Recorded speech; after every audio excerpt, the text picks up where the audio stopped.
Hey everybody, this is Rydo, and we are back to another live stream of Shadowverse. Today is Monday, December 27th, so we're still in the post-Christmas setup, except for, of course, Japanese companies that really don't celebrate Christmas as much as they have their own holiday a few days later.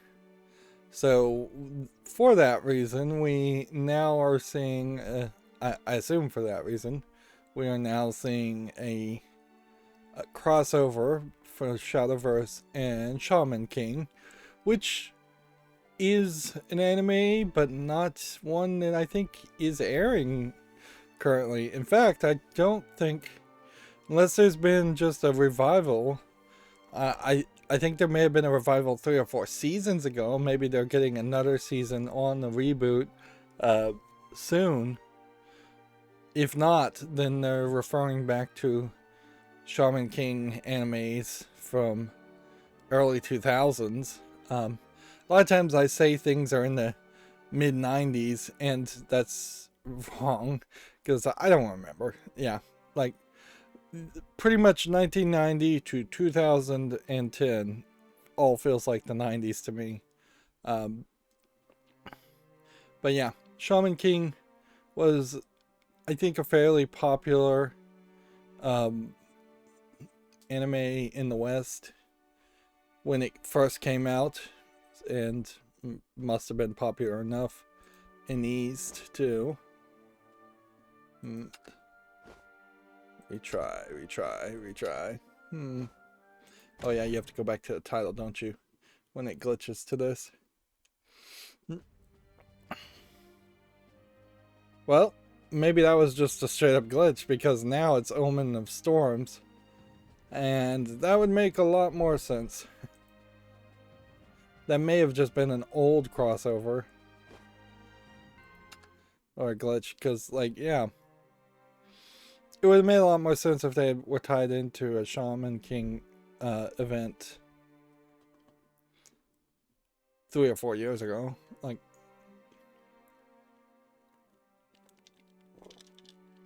I'm gonna try and make everything pretty short and sweet today. There's still basically no new news, as Christmas has happened.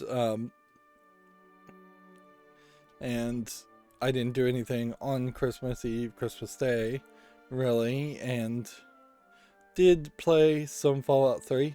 A decent amount of Fallout 3. That's why I'm starting late today, actually, is because I was up till like 7 in the morning playing Fallout 3, getting 3-hour episodes done. And Fallout 3 definitely, ooh, that's new. New icon.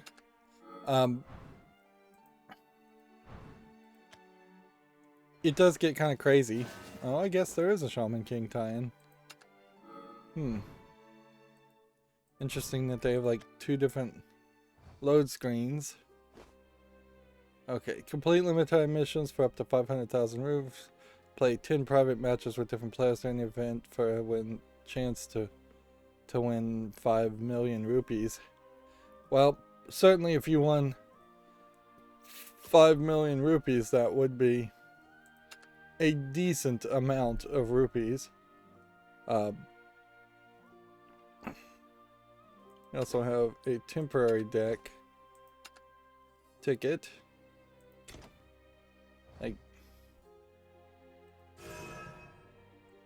So, over here, you could buy Shaman King. This is like the main character of Shaman King here, the Yo Asakura, I believe. In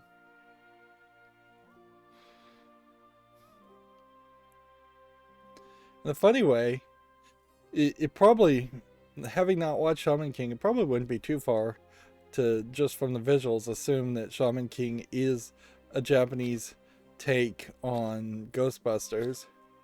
But I think that's probably a silly way to compare it to, also, because if they're running around fighting with ghosts or fighting ghosts,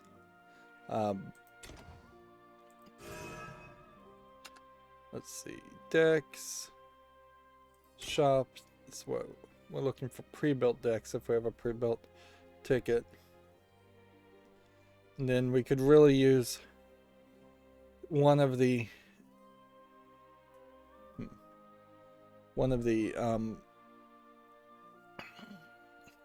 classes that we don't win much with, like Bloodcraft or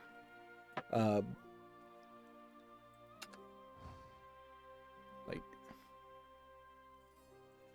cards pre-built decks over here. Yeah, Swordcraft and Havencraft and Polocraft. I think you go with Swordcraft because we've basically tried Havencraft and we got decent Polocraft already. So we'll use the one ticket and create a deck for rotation. And then save.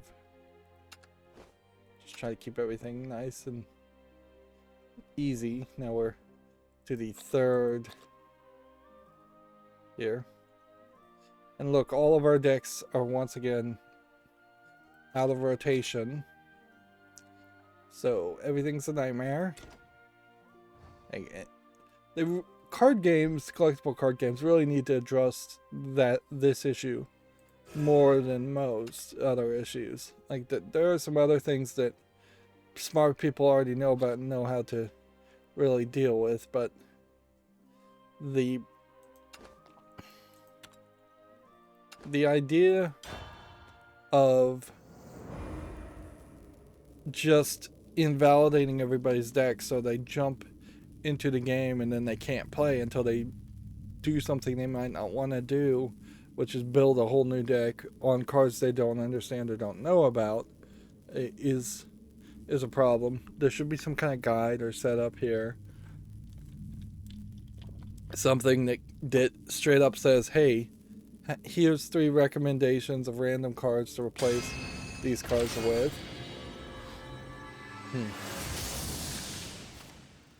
This is a different take on the Shadowcroft symbol. And we kind of have some different animation here. It's still very like inconsistent. You have fantasy animations, you have kind of cartoony, silly animations, and then you have more slightly lewd but increasingly less lewd moe animations. And then you sometimes just have something that's just a big visual mess and you can barely even see that there's a human in it at all. And then you go a little bit more colorful. The color palettes are just kind of all over the place. It really does feel like there's even more than 3 animators working together. But yeah, for the accountability section, I played Fallout 3. As a more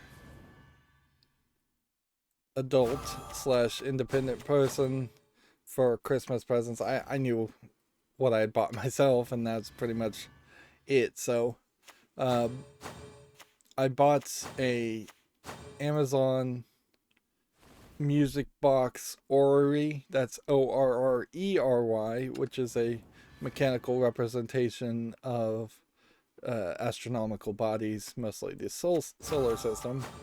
And I got it on like a Amazon like Black Friday sale. I hope I only paid like $10 for it, because it is this laser cut wood pieces that you have to assemble, kind of like a puzzle, a 3D puzzle to put together, and then plastic beads and pieces of metal, and you have to wax some of the wooden gears to theoretically make it actually spin, and you have to smash plastic spacers into a lot of places, which really killed my fingers, and then you have to wrap tape around metal sticks so that the plastic beads will hopefully stick into will stick to the plastic beads, the plastic beads have a hole drilled in them, so you put the metal stick in the middle, but the metal stick in the middle by default is smaller, by far smaller. So I managed in assembling it to break at least one piece, and they knew you were going to break pieces because it came with at least one replacement of every single piece in there. And once I assembled the whole thing, it looks alright, but it doesn't look great because the way it's laser cut, they leave a thin line of wood still attached to the main board. So you pop it out almost like perforated paper. Unfortunately, unlike perforated paper, when you have a piece of wood like that, you can see the line. So there seems, as far as I can tell, have been no thought as to how you would get rid of the line. They give you a little piece of sandpaper to sand it off because there's inevitably going to be a piece of wood splintered there, but you can't sand it down because the laser burned the edges everywhere else, so you would just be sanding away the laser burning in one spot unevenly, unless you just sanded down the entire piece of wood. And that's I think going to be a problem with any laser cut pieces. The real solution there would have been to not have maintained them on the same piece of wood, and instead just cut all the pieces out 100% without the perforated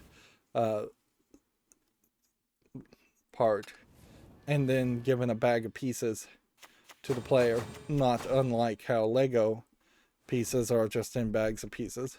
And the whole time while I was building this, I was comparing this to Lego, and it is just in no comparison.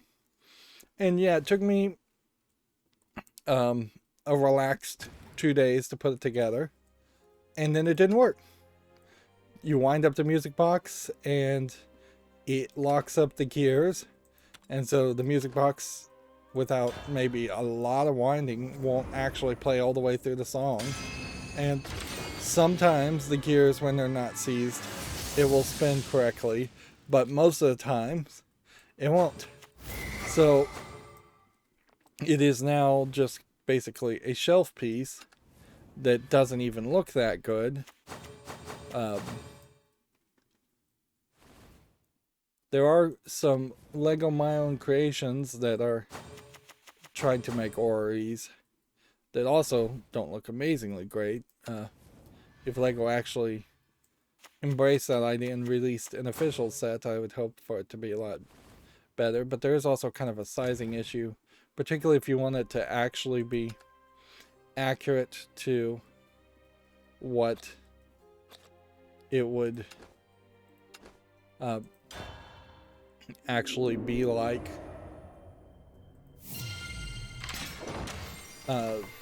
As far as a working orrery that would have been used in the past for scientific representation and scaling and testing. The scaling gets really off. Then, of course, that's not what the wooden one I put together is. But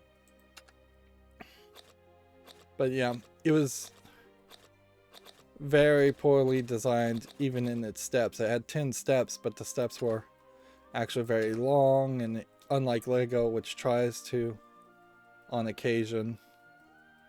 Alright, let's see if we can just get everything up to 10 packs. Lego tries to jump you from doing one thing to another. It gives you minifigs at the front to play with. You build one piece and then you move on to something else, and nothing is just like super repetitive. Which there aren't even that many steps on the wooden orrery. I think the company is called Roxen, Roxen, but I'm not sure. I wouldn't recommend it though. It, like, really bad experience.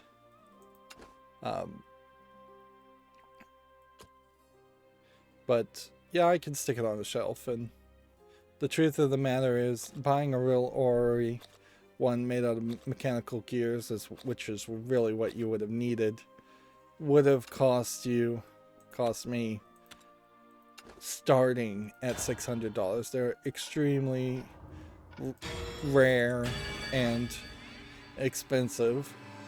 But I imagine that's what you get when you're basically buying something that is a giant custom pocket watch designed for fashion and display. And certainly I could do a lot better with $600 than buying an orrery, even though I still would like one. But I've effectively just made a middle ground. Like, I wouldn't recommend it for kids, and it's 14 and older, and I'm like, no, I don't think even a 14-year-old could put this put it together any better than me. I think they would have broken things. I think there's a very high chance of it not working. And that's what the review said too. I definitely got it on sale because it's like $40 right now. It's totally not worth $40. It's barely worth $15 at most. So I'm hoping I got it for like $10 to roll the dice on it. It's probably also great news that I'm not getting into some other like distracted hobby, like, because I wouldn't buy any of their other products.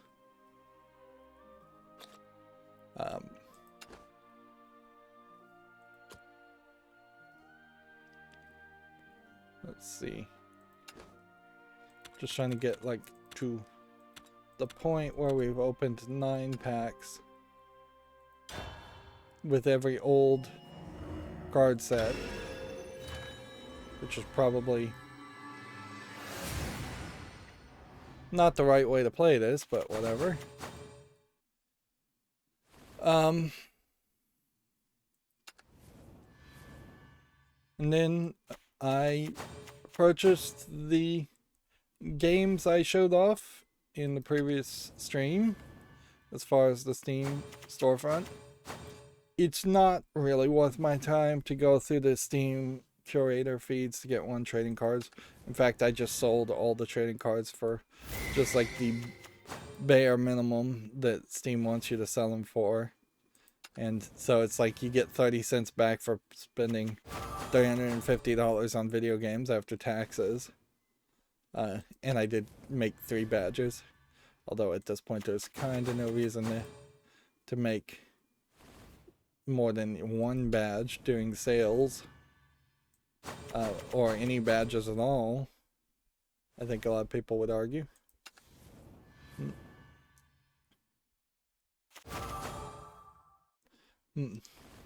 So we are nicely suited. Now, my concern, as far as games on Steam, and we'll get into video games fairly quickly here, relative to me. My concern definitely is more of a concern about, am I going to burn myself out with Fallout 3 so that I don't actually get to Ni no Kuni or any JRPG, which is really what needs to happen. I also am concerned, and yet not doing anything about it, as far as all the footage that needs to be scheduled. I don't think it is. I also didn't work on the Wi-Fi, and I think I'm gonna probably just consistently find excuses not to work on the Wi-Fi. As long as it's working, I really don't care if it's slow. I have now consistently had 2 weeks without a single drop in connectivity on my cell phone with the default settings. The Wi-Fi smoke detector that I had to make a special Wi-Fi access point for seems to not also be dropping down. See, here's a great example of like an older animation style that they're now moving away from Shadowverse and somewhat censoring these old things, but they really didn't do it in one fell swoop, or maybe they more specifically are just slowly changing it and slowly blowing the fog and then deciding things need to be censored more. That is the problem with censorship, certainly, is that you start off with something like this and then you go, well, maybe we'll just add some shadow here, and then, or maybe we'll just add some fabric here the next time, or maybe we'll just fill this in here, and then maybe we'll add some shadow here, and maybe we'll add some shadow here, and eventually everything will be covered up, and it will just be, well, let's just redraw the whole picture and lose the original intent completely.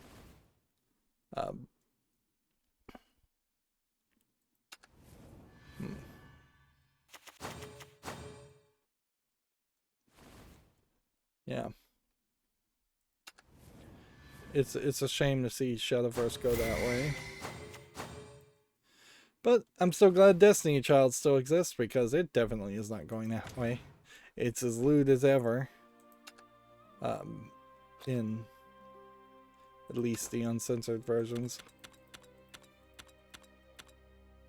of its game.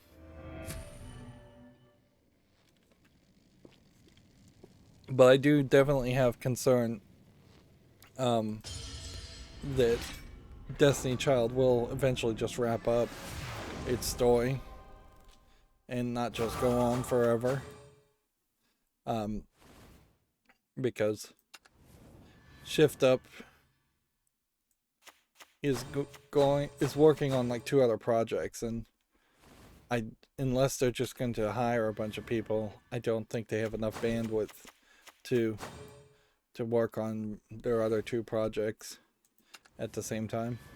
I have pretty much completely abandoned the Destiny Child Defense of War spin-off game not made by Shift Up, because it's just not the style game I wanted to play. It never really was. They've added a lot to it to try and keep people playing and put more content in it, because people were running up against the wall of having seen all the content and done everything, but there's kind of nothing there. And then the Destiny Child Defense War game was really just using the censored versions of the 3D models from Destiny Child, so they weren't really introducing new characters or adding any story. There's no story in it at all. It's full of microtransactions that kind of don't make sense if you don't enjoy the main gameplay loop.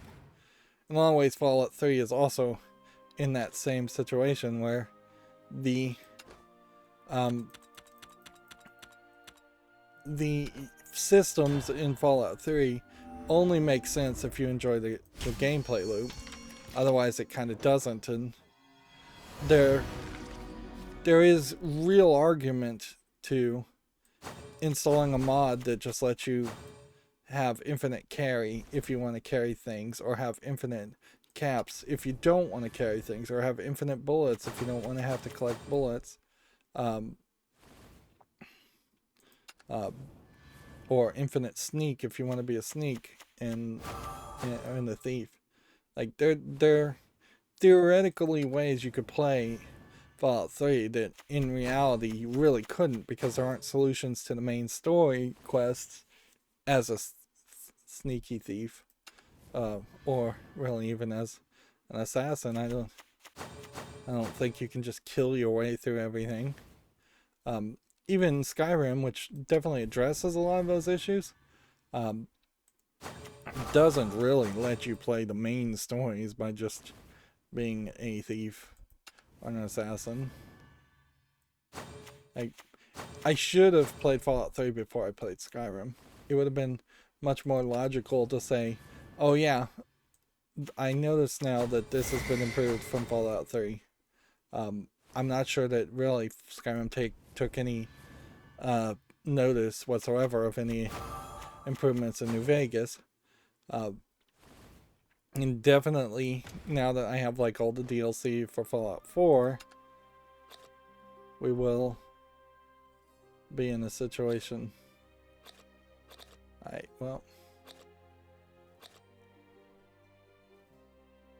We'll probably be in a better situation now where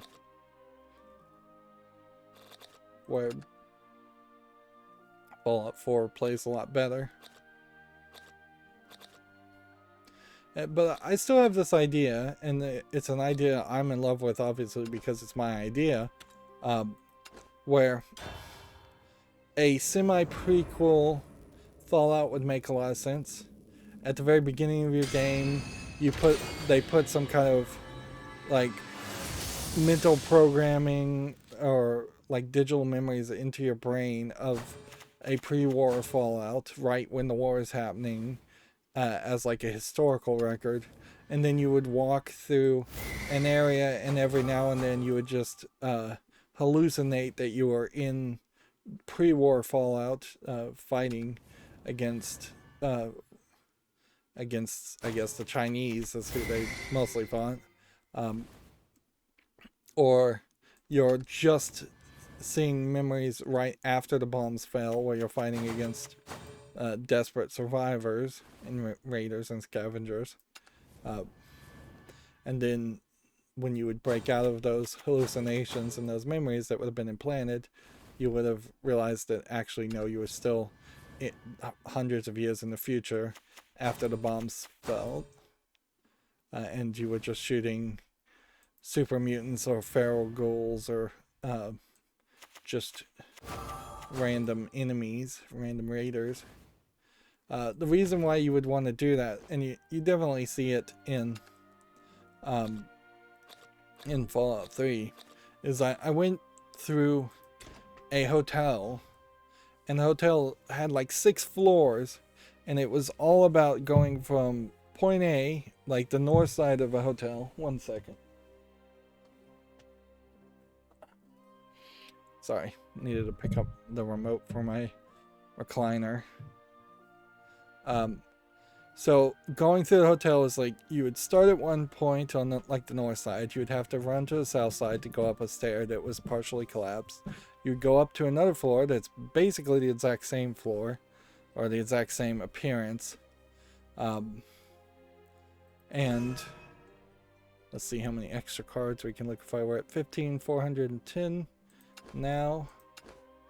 We got 2 extra gold, 51 silver, and 129 bronze, which I think pretty much probably is just filling in the gaps as far as cards we didn't have in unlimited. Let's see if we center this down to storms and this, we can get a general idea of what we don't have, which we really didn't open a lot of packs, so it would be fairly silly to spend any vials to craft something here, even if it was a low level, lowest of the low level style cards.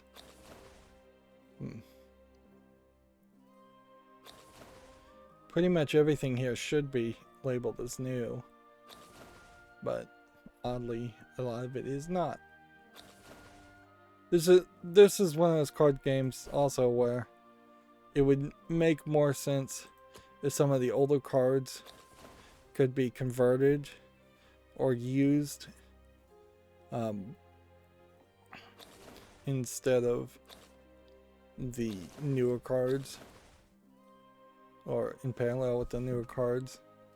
If there were more things that were kind of reprints, so that you could convert reprints to things, that would be very nice. Certainly in any collectible card game, is if you had a 2/2 bear, to use Magic the Gathering terms, and it was just a character with 2 attack, 2 health, and cost either 2, 3, whatever, and then it had nothing special here. If you had a card like this, and then they came out with a new card with the same effects, but it had a different artwork and a different name, it'd be very nice if you just automatically got the new cards. But that's not the point of collectible card games. Certainly the point is to rip people off as much as possible. And so we have also new single player story line as far as the final loop, which I definitely hope that the final loop wraps up the entire main story. They really don't need to go any further with it, because it's not been telling a particularly good story anyways. and they are wasting their energy and time making a story. 14 chapters is more than enough here. Particularly since they now have like the anime also happening.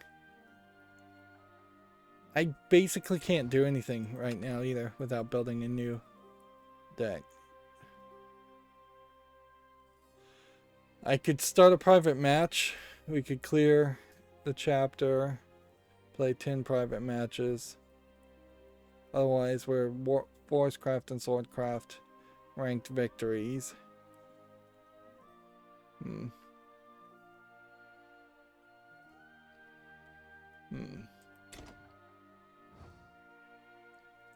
So yeah, let's just try this and play this new deck. And we'll have to just stick to this new deck.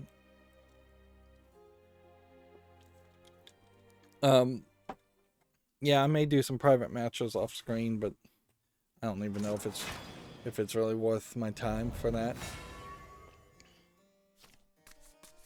But yeah, my main concern certainly is I am just going to burn myself out on Fallout 3 and not actually get to a JRPG. I would like to at very least be able to play Ni no Kuni 1 and then the Neptunia games. Since I have all of those, we could put those on the back burner. I also bought a lot during the sale this year, which really was about the only time this year I think I bought video games. And I think that it sucks that it's in the middle of the Christmas shopping season, but it's kind of after Christmas. If they just consistently don't have the sale end until after Christmas, that's somewhat helpful. I definitely did hold back just in case somebody was going to gift me some kind of like weird Steam card or gift card or games. So I wanted to wait after Christmas to just make sure. Because that can always get awkward. Even if anybody gives you something like really big and then you're like, oh, well, maybe I don't. You know, you might want to reevaluate. Although, I'm trying to run this like a business, so you kind of need supplies. And as a video game critic, I need more games. Although, in fairness, buying the entire bundle of Worms World Party, of the Worms game, just so I know I can spotlight like each game once, is not the most time efficient way to do things. Because ideally I could see people saying I should play all of the Worms games all the way from beginning to end, and I'm just not going to do that. And frankly, it doesn't need that for that level of criticism. And in all fairness, if you look at it the other way, so many video game reviewers, mainstream video game reviewers, only play like a couple hours of video games that are brand new, and then they cut their reviews down to like 30 minutes. So I'm actually still getting a lot of footage. If only actual footage turned into actual views or income. I think I saw someone on one of the YouTubers just saying like, yeah, the first 500,000 subscribers was easy, and I'm like, oh, wow, talk about a statement from elitism. Like, in fairness though, I will say, if you got in on the ground floor of YouTube, getting your first 500,000 followers probably was a lot easier, but now it's, for I think a significant portion of people who want to be successful on YouTube, close to impossible. Quartz come in every shade imaginable.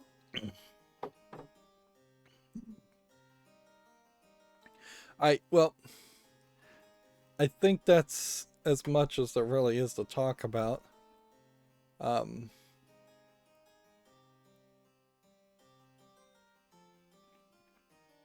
like, as far as accountability sections go. Let's see. So Video Games Chronicles has a few articles today, but mostly it's like look forward articles that probably were written before they took the end of the year break. This one not so much. Final Fantasy XVI's producer says development is delayed by almost half a year due to complications stemming from ongoing COVID pandemic. Japanese companies, I think, in particular, are going to use that as an excuse for a very long time. Because honestly, they were not ever going to be properly prepared for it. Like, they definitely come from the idea.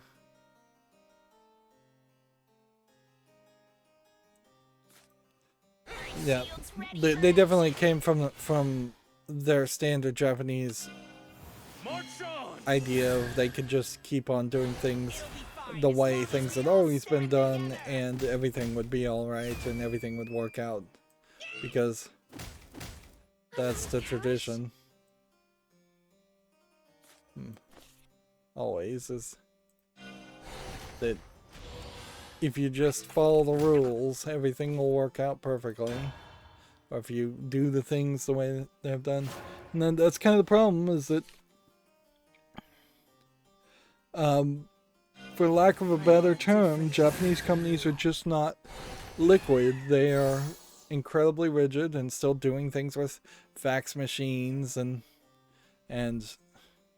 just not embracing technology at all. It is irony of all ironies that Japanese electronics and gadgets are so popular when in actual doing a business, gadgets and electronics are pretty much shunned. And I guess that mostly comes around from the perspective of the rampant consumerism that happens. Do not stand in our way. In Japan, in the gift giving and tradition in Japan. No one gets past me.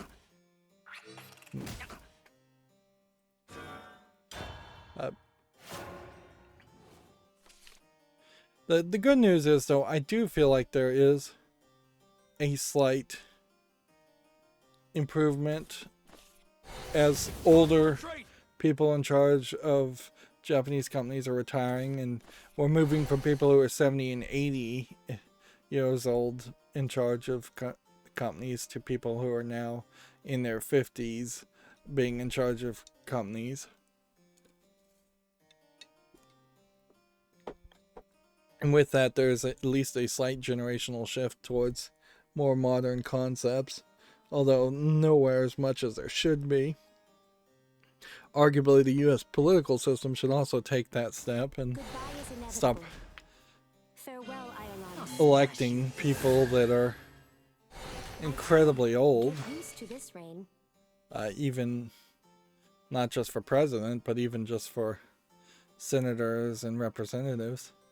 We may end up with a lot of crazy people if we elect younger people to be senators and representatives, but at least they'd be representing the crazy youth that actually exists. Delta cannon, fire. There's definitely in politics a level of jadedness that's fairly obvious also. So just getting rid of old people who are jaded and just used to playing the system and never actually accomplishing anything is probably a good idea.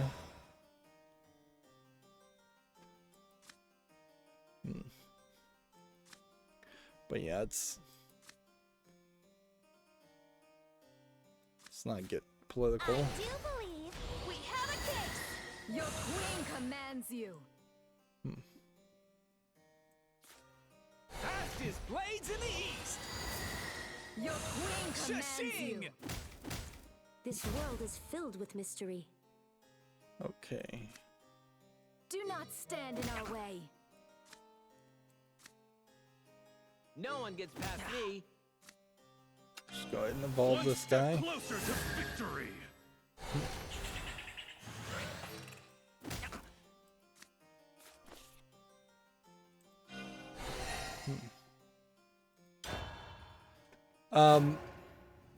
Tyrone Rodriguez, the Binding of Isaac guy, one of the Binding Isaac guys, said, PSA, good news, bad news. We got approval for Afterbirth Plus for the EU physical patch that will allow you to play Repentance on your Switch card.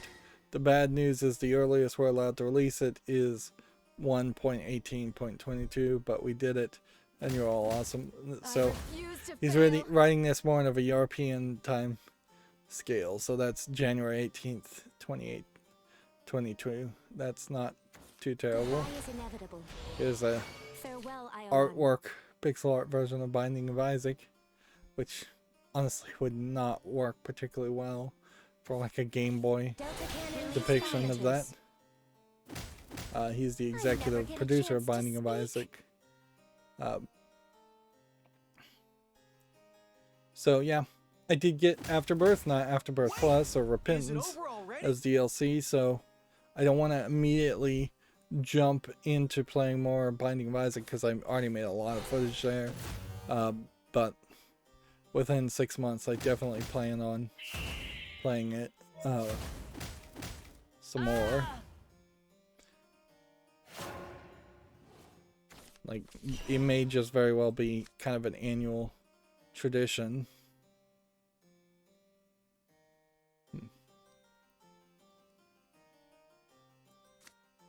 Let's see. We do this. Resolution in my right hand, might in my left.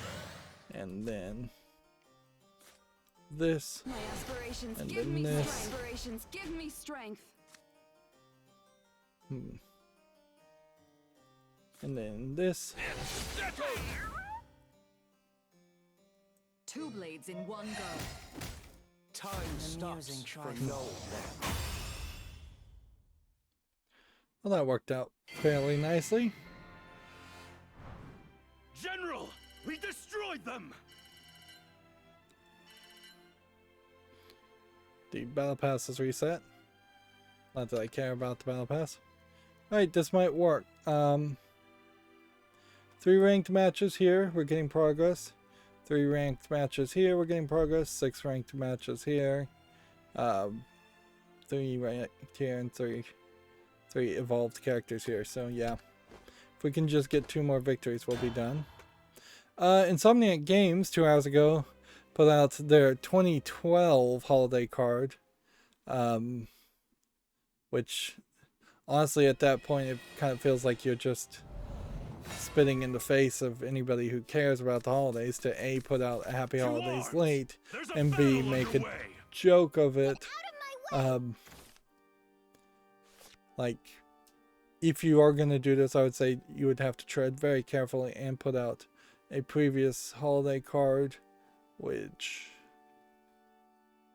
yeah, they did do that, but even that is with their weird characters, which arguably they did put out some happy holiday cards, but it's all around their game. Arguably, maybe what people should do, and maybe the ESRB should just do this in general, is if the ESRB should put out a happy holidays from the video game industry and ask all of its member companies and people and video game companies in general just to retweet that happy holidays, instead of making kind of a custom holidays, go kind of in a Hallmark direction where it's just like, this is a generic safe like message that is not saying anything special or doing anything special, but it's also not going to cause any conflict.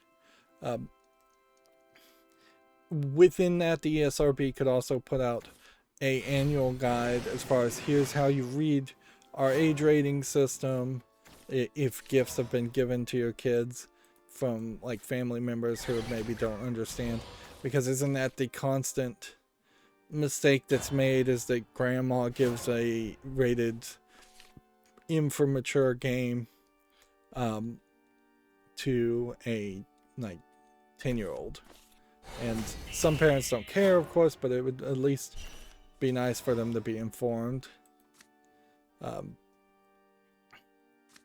But oddly, the ESRB was completely silent as far as I saw.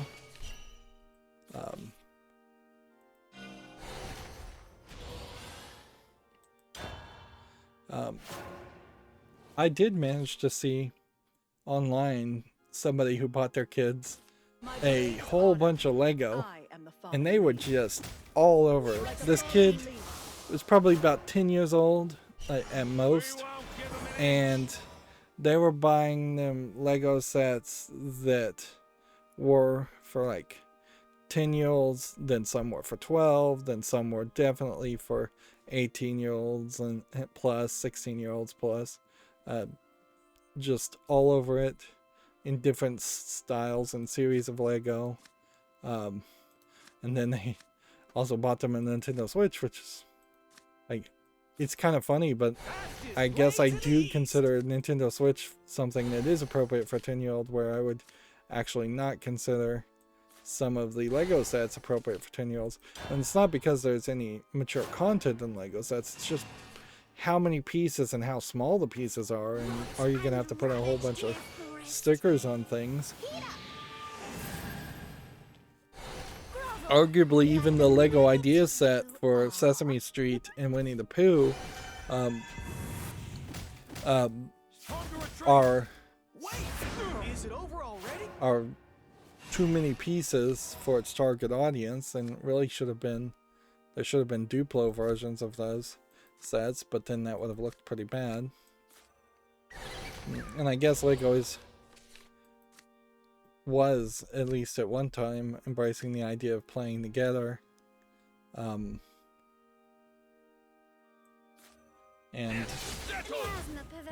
having parents put Lego sets together with their kids, and they still want that, certainly, but it would be fairly difficult to have a very young kid help you in any way with some of the Lego sets. Video Games Chronicles updated their 15 free games, so I've basically not collected any of these games,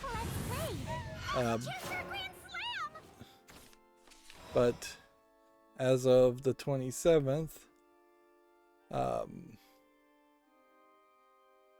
Mages of Mysteria was free.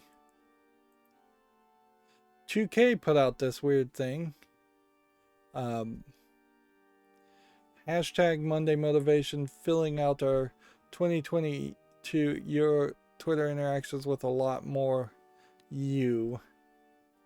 And that seems weird. And then you just have this big kind of circle of circles, which kind of looks like an ornament, but you're past Christmas to put out the ornament. And that just seems kind of weird. And what this really, I think, is boiling down to is this is who 2K on Twitter follows, because clearly 2K and WWE are not connected, and that looks like Ric Flair, so I'd have to assume that what's going on here is it spans out in that direction somewhat.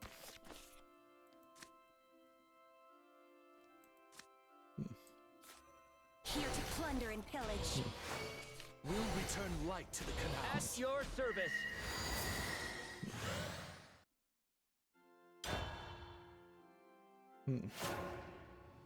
So yeah. So you can see, like, they're following 2K 2022. These aren't linkable links either. If this was something Twitter was offering, I didn't see it. You have YouTube Gaming here, which is kind of a terrible logo. You have Sega.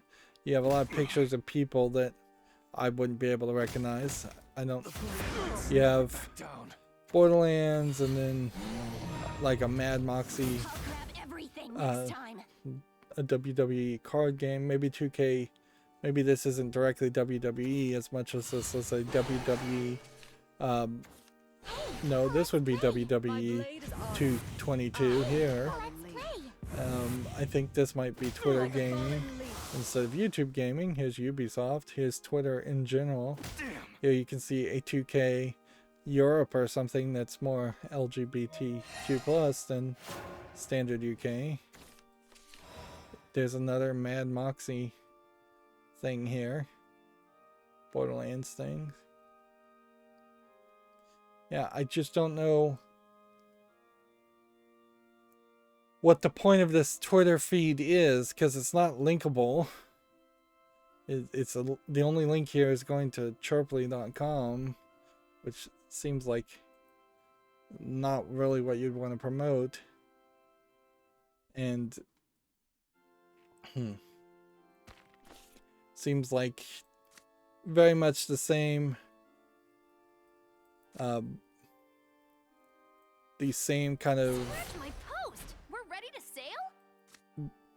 self-aggrandizing circle jerking that you tend to see in a lot of cases of people on Twitter, because it certainly isn't a tweet that should be public for the public, because it's not doing anything for the public. Ready to pop cannons! You smell suspicious. Don't let a single rat escape!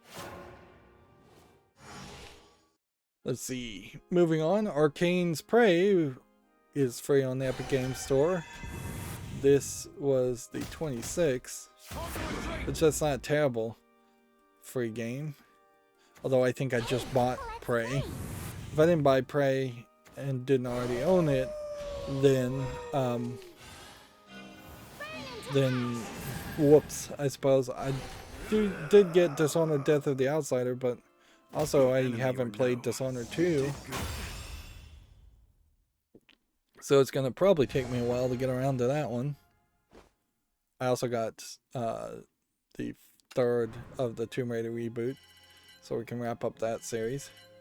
I do occasionally think about Assassin's Creed, and just, yeah, it's pretty much just backburnered at this point. Like, getting around to playing Assassin's Creed 3 is hard because Black Flag is still pretty expensive, and a lot of the Syndicate and Unity games that aren't even good are still pretty expensive, and Origins and games past Origins kind of reset everything and change what Assassin's Creed as a series even is.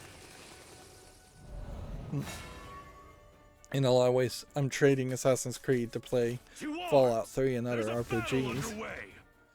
Video Games Chronicles says for the 27th, Control is the latest free game. Now, is this the Ultimate Edition, or is this just the main game?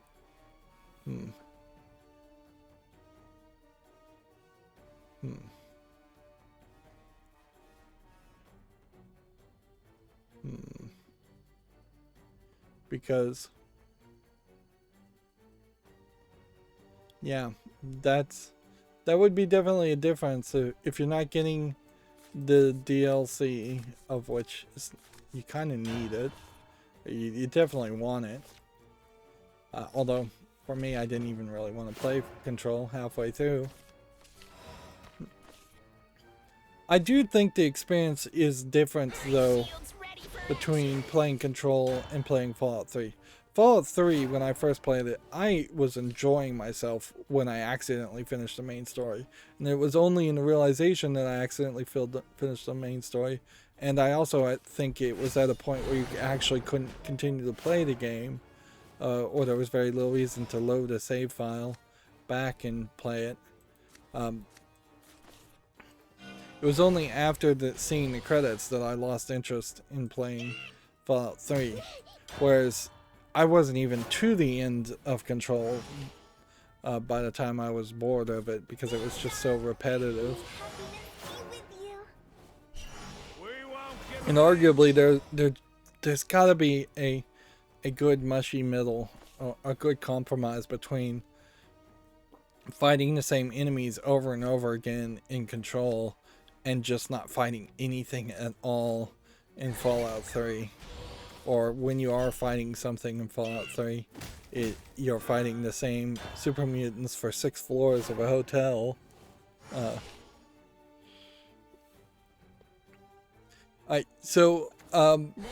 These are the previews Video Games Chronicles is putting out. So it's 2020 preview. God of War Ragnarok promises a new epic end to the Norse two-parter, which apparently they're just not even gonna try and go for a trilogy. It might be interesting if video games did embrace the idea of we're not doing trilogies anymore. Trilogies always fail. We're going to instead do two-parters. You're gonna have one game and a sequel, and then that is gonna be it.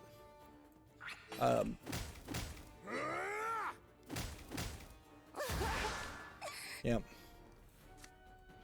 It really isn't a terrible thought, because if you ran the percentage of the odds, almost certainly way more game series have failed on that third game in the trilogy. Although sometimes what happens is you get the second game in the trilogy rushed, and so it's the second game that's really bad and the first and the third that's good.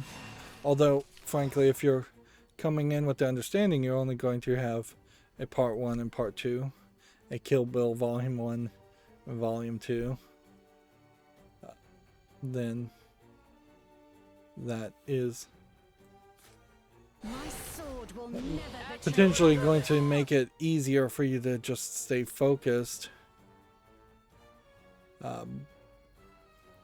and make sure you make 2 good games instead of 3 mediocre games.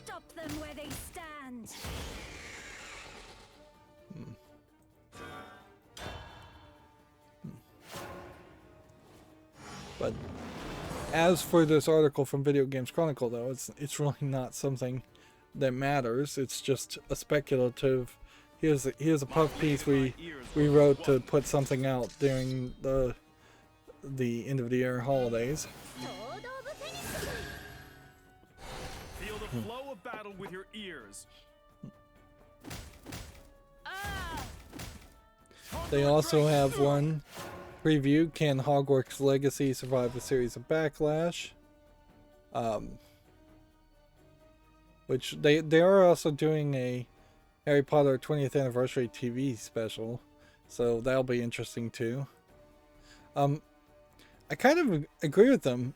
As long as J.K. Rowling is deep against being canceled and deep in the realm of being canceled and causing controversy herself, where clearly Warner Brothers in particular would love to see her stop doing that. But as long as that keeps on happening, I do feel like the Harry Potter games are not reaching their full, or any Harry Potter property is not reaching its full potential.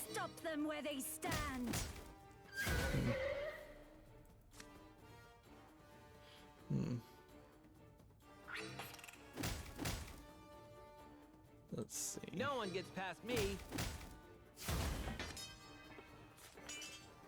Shields ready for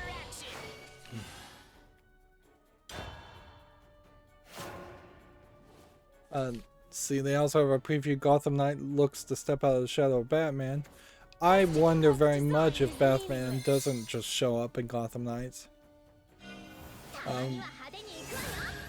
Yeah, DC in general just needs to figure out a way to get rid of Batman as a character, like they did the Joker for a very long time, so that they can try and have the other characters literally step out of the shadow of them, or figuratively step out of the shadow of him.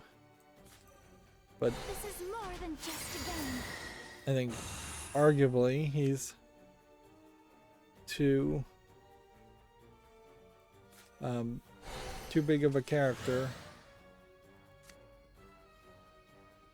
Do Cover not one stand in play our way. point.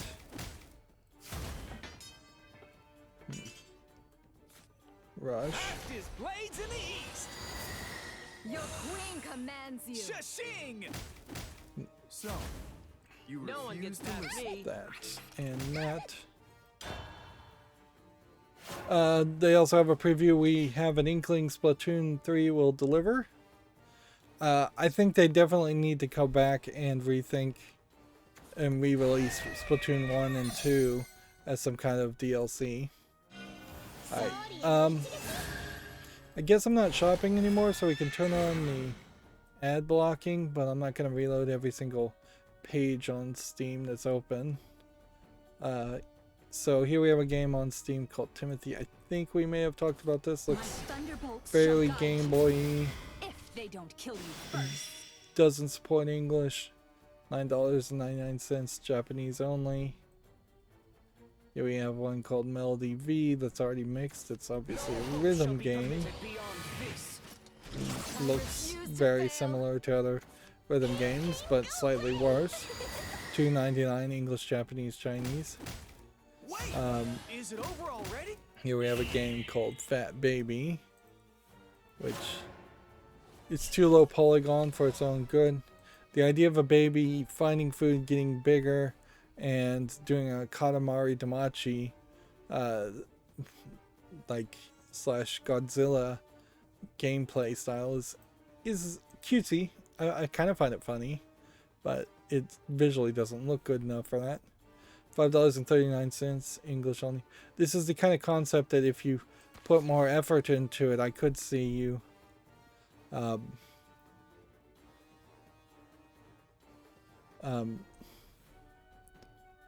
I could definitely see you The honor is all mine. putting I'll finish a them lot of focus on I'll take this one. All was not from the start. what am I trying to say? If you put a lot of polish into that and made a single player experience, No one gets that past I me. think you could do very well with the concept of a baby just finding food and getting bigger and bigger. Move out The honor is all annihilate mine. them. But you gotta put the polish there, and it's not there. Here we have a game called Crow Story, I will. which probably isn't anything. Let's watch a little footage. Shall be permitted beyond this. Ding dong. May happiness be with you. It is rated positively here. It's free. It's English only. I kind of feel like this is a either a demo or student project. I guess this is one of those games where I could say just check it out if you're interested. It's not going to cost you anything. There's no in-app purchases or anything like that. But it actually isn't quality enough to actually make it to the wish list. Here we have a game called Nonograms that just looks like a cell phone port. Apparently I've entered one of the competitions now somehow.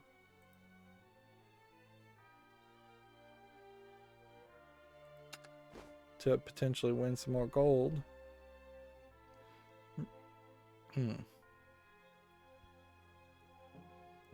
But yeah, still a lot of private matches.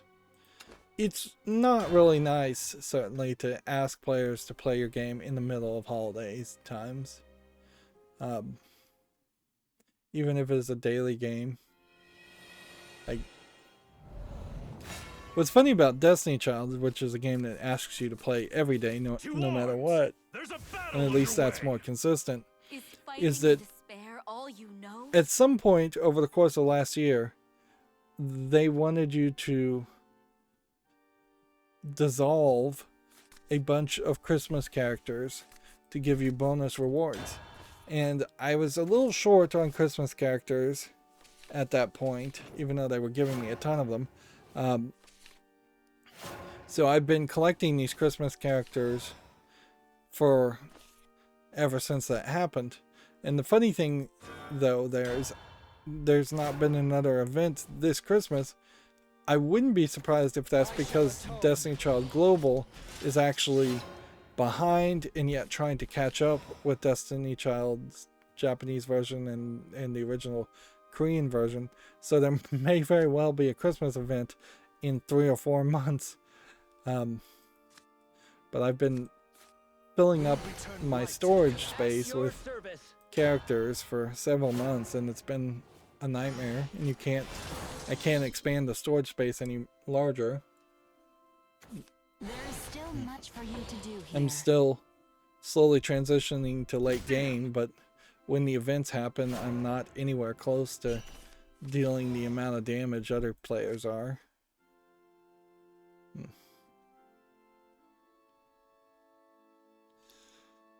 Let's see.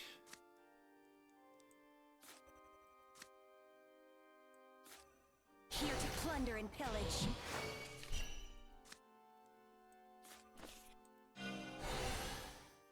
That's mine. Moving on, we have a game on Steam called The Legend of the War Axe, which looks like really nothing. $9.99 English, German, and Russian. Here we have a game all in Russian titles. It's tagged as a mean walking simulator.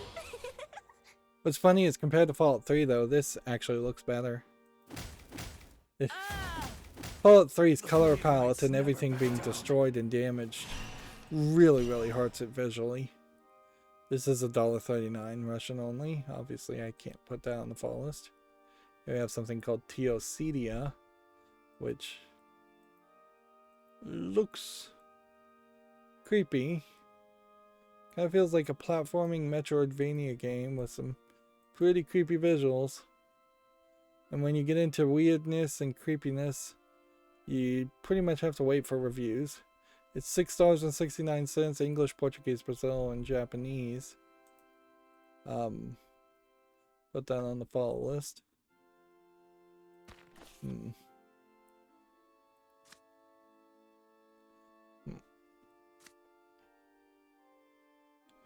Let's see. Evolve a player. Here. I refuse to starve. And then That's mine. attack here. Then do this. And just end the turn there. Next we have a game called PABG, Player Anime Battlegrounds, Done for. instead of Player Unknown Battlegrounds, which clearly is trying to create name confusion. And it's the same anime characters, although they've got a visual filters all over this, Next time. so it's kind of hard to even tell that it's the same anime 3D models we see all the time. Also, it looks like the frame rate on this game is just abysmally bad. $1.19 English only. They're putting some character skins may contain revealing or provocative sexy clothing. I wouldn't be surprised if that's actually just a straight up line. None of them actually do. Here we have a game called Lost Night, which doesn't look like anything of interest. $3.39 English and Russian. There is some weirdness when I'm going through the curator feed and I'm still seeing Western adult games that just have straight up like uncensored sex happening in the screenshots, and then when I go on what's on Steam and I just don't see those posts. I wonder if the algorithm, the program, is either programmed just straight up to avoid things that are really tagged as adult only, because a lot of the Japanese lewd games are not apparently tagged correctly. which might be a problem in itself, certainly in an explanation of some things. This had to have been involved, and it wasn't. I messed up there. Questioning God's design is meaningless. But yeah, it's a little surprising that what's on Steam doesn't find these games, and we don't run into these games more The often, real battle when begins. clearly they do sometimes come out. Heaven nor earth shall be And your I wouldn't be refuge. surprised if it's just Twitter filters out those things, or if it's that what's on Steam is filtering out those things. This is more than just Because a game. at the current moment, clearly I'm not getting the full perspective My legion follows. as far as all games coming out on Commands Steam. you. How could you not Do I'm understand missing a our few of way? them. Steel yourself. Not particularly a lot, and it would just be the adult games. Here we have a game on Steam called Trials of the Wilderness My that, blade and my ears work as one. or more accurately, it'd be the highly explicit screenshotted Western games that would be getting There's still excluded. much for you to do here. This looks like just a survival game. Protect what's important to Doesn't me. look particularly good. This is freedom. $14.99, English, Russian, Chinese. Feel the flow Yeah. of battle with your ears. In a funny way, Fallout 3 is a survival game before survival games were a thing. Resolution in my right And that hand, probably light in my left. led to I do believe we have the prevalence of survival games in some part is that things like Two blades in Fallout one and gun. Skyrim after it you smell managed to be really, really successful before even something like Minecraft came along, where arguably a lot of survival games are not taking I much need from the someone to concept of inherit my Minecraft. skills.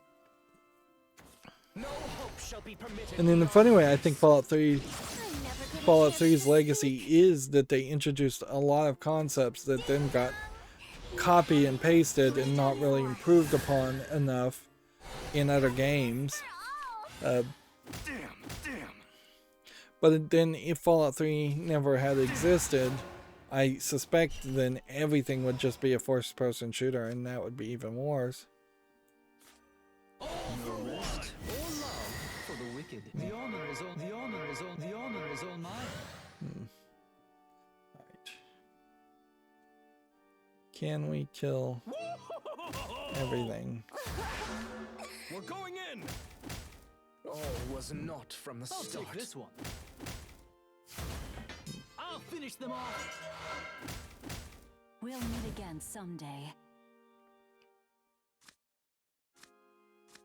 Everybody attacked here, right? My aspirations give me The honor is strength. all mine.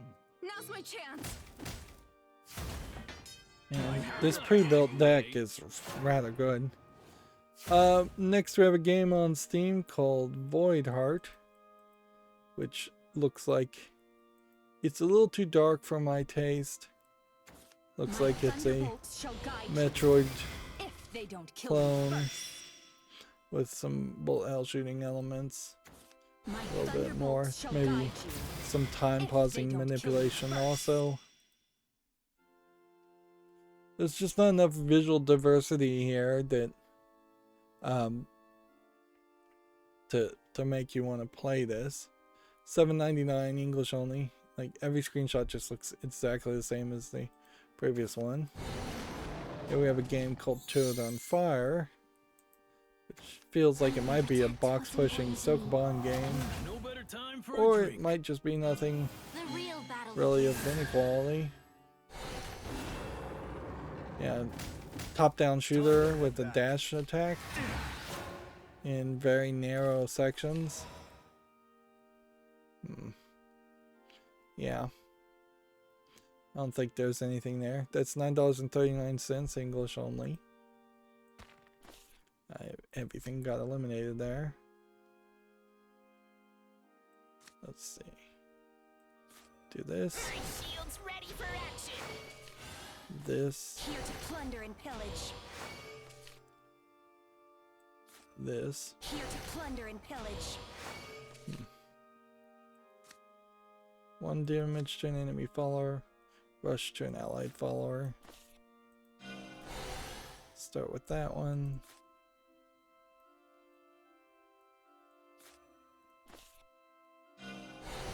That's mine.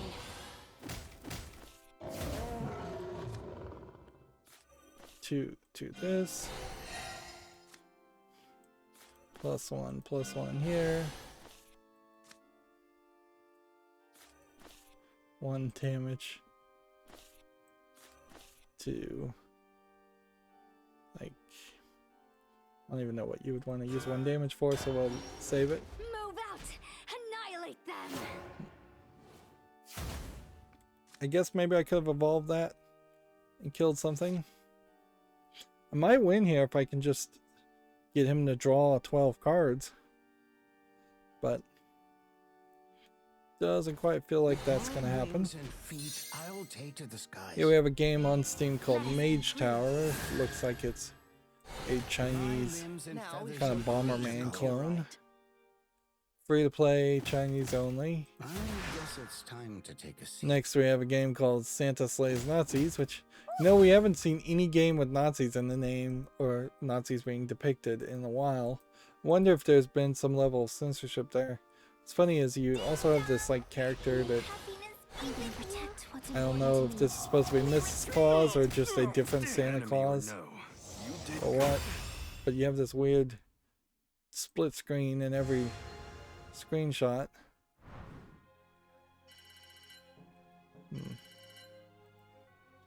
I really hate these games where the character is to the far left. It just never feels like that's the right angle. I don't know why people even bother to try and make games that look that way, because it doesn't. I haven't seen that in a AAA game ever. $9.09 English only. That's obviously going to be a no. We're doing a little bit more, having a little bit more struggle to actually get a victory here. It was beginner's luck, I think, that we got one. Here we have Mystery of Island, which just looks low polygon, Minecraft clone. $10.19, bunch of languages. Here we have Alas Astra, which looks like it might be a horror game. They're calling it an action-adventure puzzle game. You got robots you're controlling, and you're falling and shooting and then landing on a platform. Then running and jumping. So it kind of feels like arena shooting, with also monsters here. Well, this doesn't look so bad that I can just immediately dismiss it. So I kind of have to give it a follow. English, full audio, full. You know, I'm not sure if I bought Tabletop Simulator or not. I think I did. But I did go through a few games when I was cleaning up, and I may have actually gotten rid of Tabletop Simulator once again. If I finally did buy it, thank goodness. It's been ridiculous just how often Tabletop Simulator has been on sale and suggested for the same $9.99. Just get rid of it and have it in the collection. That being said, I may very well spotlight Tabletop Simulator at some point and realize, oh, there's actually nothing here, until you start buying more DLC, or there's nothing here I can actually play or interact with because I don't have multiplayer people who would want to play with me at the same time. Or I just don't, I don't play multiplayer. That's not really a review of the game as much as it's a review of your friends. Let's see. Gametsu says Multi-Blood type Lumnia, Dead Apostle Noel versus Seal gameplay is out. So more trailers, teasers of Multi-Blood fighting characters. I think Evo must be around the corner somewhat, that they're announcing all these new fighting games. But relatively around the corner. I wouldn't be surprised if the main fighting tournaments actually are actually 5 or 6 months from now, and they're releasing and teasing new fighting games to be potentially popular for the next competition. Of course, we kind of are in the point now where a lot of events are claiming they're going to happen or are actually happening, even though the pandemic is as managed, I guess, as it potentially may ever be. So I don't know if well, nobody really knows if Evo is going to happen.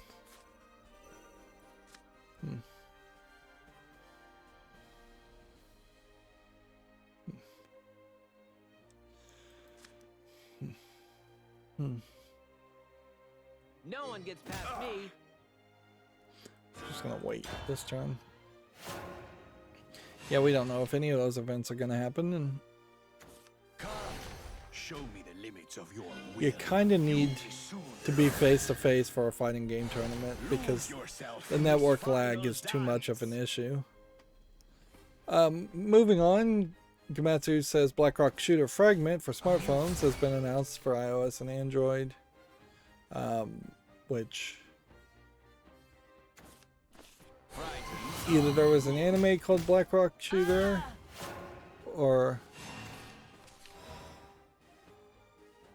well, BlackRock Shooter started with an original animation designed by Hugh K in 2007, posted to personal blog and PixIV account. From there, expanded into multiple forms of media, including music videos, a TV anime, game, merchandise. A new anime project titled BlackRock Shooter Dawnfall has been announced for fall and will air in spring.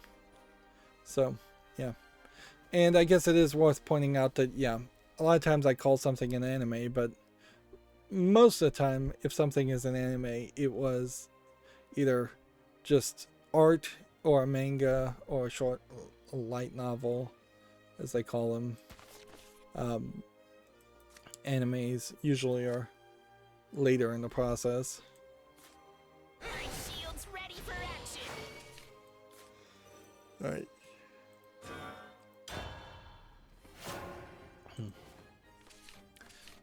Genshin Impact version 2.4 update Fleeting Colors of Flight launches January 5th, 2022.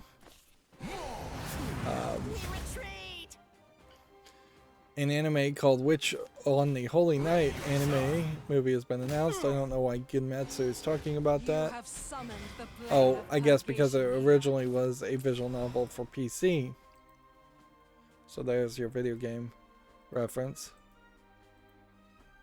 Arguably, good visual novels getting turned into anime might be the better way to enjoy a lot of visual novels, is to just have it fully voice acted and animated, because that's the thing that's always missing. Alright, well, do this, At your service.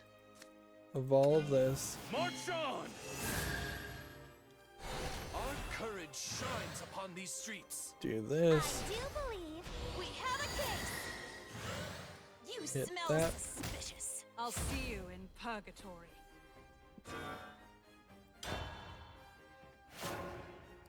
Let's see. Dragon Quest X offline has been delayed to summer 2022 in Japan, no longer due out in February, according to Gamatsu.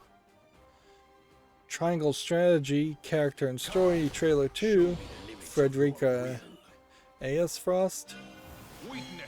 This is a Switch game. Not sure I've seen this one.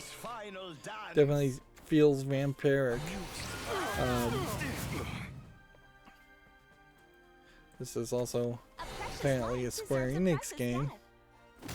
Really, Square Enix is just all over the board with all the JRPGs they make, and Raise the price. it must make them some money, but I don't know if it makes them enough money for everything is that you have to do to make one. My sword will never betray your me. service. Go forth! Okay. One step closer to victory. Betrayal is something I'd rather not experience. Stop them where they stand. That was almost amusing. Let's see. Here we have a game on Steam called Ice Words, which looks like nothing. $2.99. English, Spain, Spanish, Latin America, Spanish. Here we have a game called Sumo Stuntman, which obviously is just a joke troll game. I would like to see somebody actually make a good sumo wrestling game out there. Nicely animated, with a lot of movements and actions and judo throws. This is $7.99, English, Hungarian, Japanese. But if you were going to do that, I don't know if those judo throw animations could be put into a broader fighting game concept. I don't know if... And the truth is, I don't think young people who play video games, even in Japan, particularly care about sumo wrestling enough to make a video game around it. Here we have a game called Freeze Frame, which looks like you take pictures to make platforms, maybe. So you take pictures to solve puzzles. To arms! There's a battle underway! Doesn't look visually polished This enough one's really my for family. me to care about it. $1.39, English only.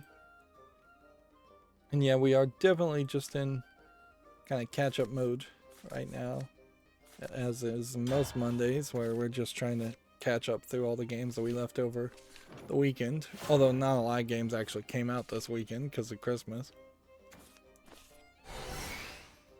I can say I did not see a significant number of adult games coming out on Christmas weekend, which would certainly explain why some adult games were allowed to release during the week earlier. Here we have a game called Watermelon Wars, which looks like a kind of tower defense Plants vs. Zombies low effort game. $1.19, English only. I mean Chinese only. Here we have a game called Ending Way, which looks very creepy, but does just look like an asset flip horror game. $1.99, English only. Here we have a game called Precursors Armored Angels, which looks like an adult game from the thumbnail, but apparently isn't, unless this is just the censored version of an adult game. That being said, it also doesn't look like there's much going on here. It seems maybe like it's a turn-based RPG with a ton of user interface at the top for no good reason. It definitely feels like having a UI up here would give me a crick in the neck, and that is what I've been running into quite a bit lately, is getting cricks in my necks and just sore muscles playing Fallout 3. It's just like looking at the monitor. My chair is not quite at the exact right height, and adding another cushion kind of works, but then the cushion sinks down, so then it kind of undoes it. I really will, well, I hope I remember next time I mount a TV to make sure I know the exact height I want it at, and like measure where my eye line is. Just get a tape measure from the ground to my eye line for my height when sitting in a specific chair, and then put the exact center of a TV right there.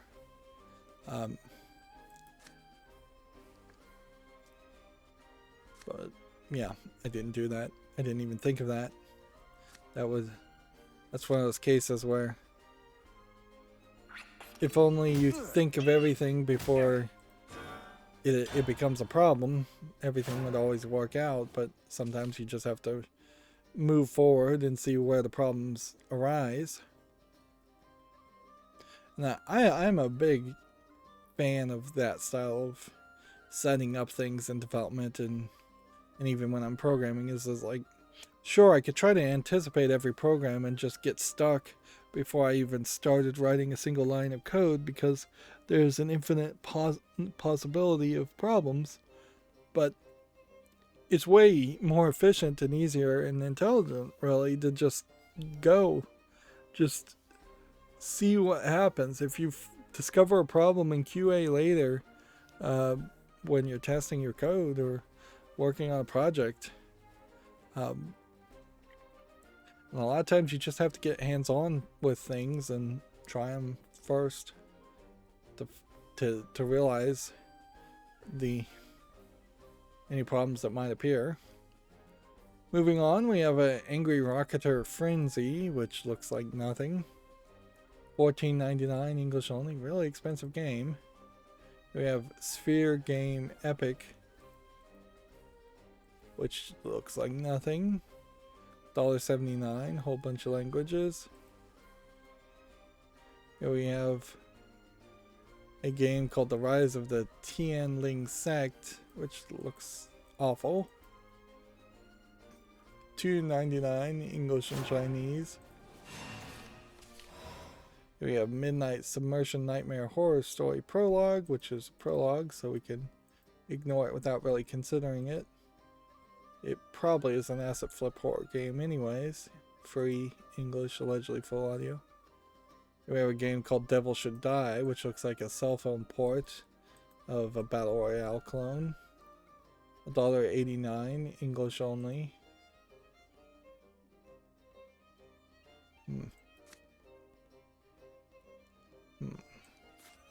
Play this now. At your service.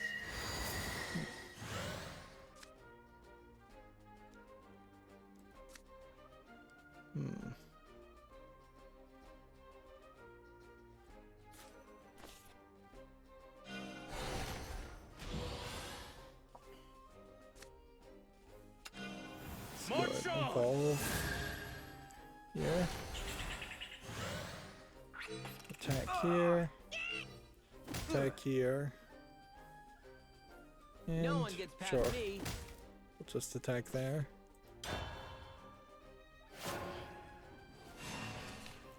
Here we have a game called Quarantineer, which I don't know what that is supposed to mean, but to me it looks like it's probably just a low quality game. Probably a low effort troll game, joke game. $9.99 English and Chinese. Here we have a game called Ball, which looks like nothing. $1.99 English and Korean. Ultimate Christmas Puzzler 2, $6.99 English only. A little late to the party also, coming out the day after Christmas. Obviously no there. Train Mechanic Simulator VR. Does it really need to be in VR? I don't know. Does anybody really need to be a train mechanic? Like, there's probably less than 100 people on the entire planet that are train mechanics. And I imagine they're somewhat in high demand. Fastest blades in the east. That does come with a different perspective, certainly, than my usual complaint, which would be people don't want to do somebody else's job. But actually, in this case, there is potentially enough uniqueness around that people may actually want to do that job.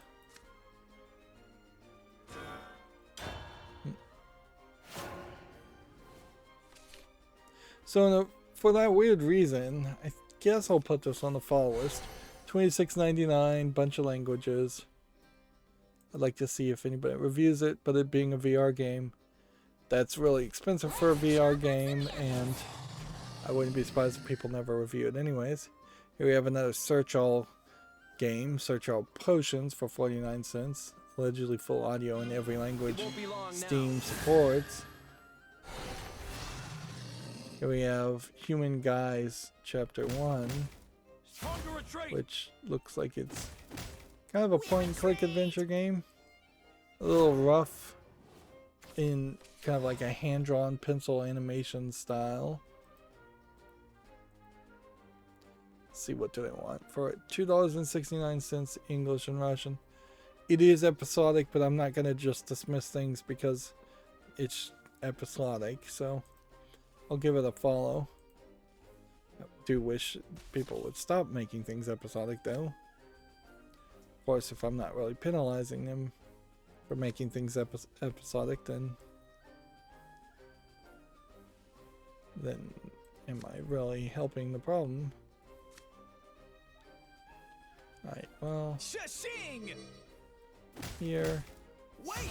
Is it and over then already? here. My sword will never At betray your me. service. Go, go, go, forth!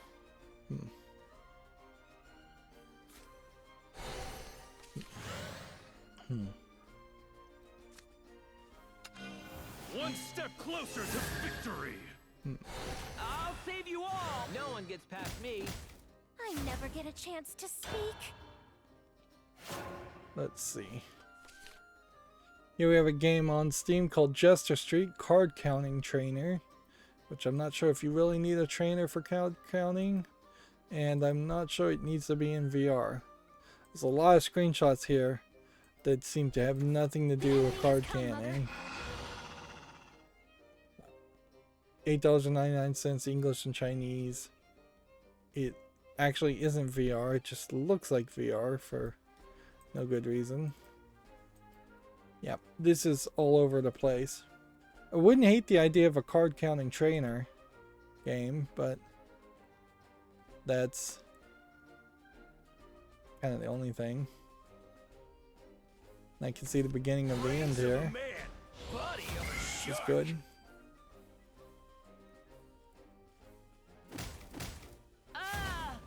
Gametsu says over 50,000 Japanese users vote for their favorite console games in TV Asahi poll. The top 100 were announced, so let's check this out. This is going to be a long list here, but Persona 3 beating Pokemon Platinum version, beating Persona 4, beating Super Mario World. I guess these are being translated fairly obviously. Resolution in my right hand, might in my left.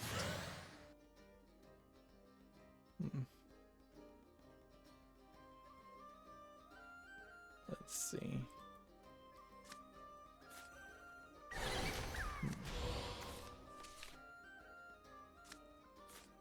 My shield's ready for action.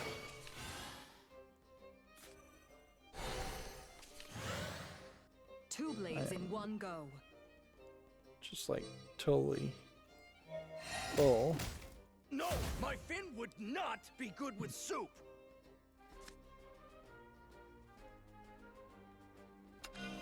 This is our last push.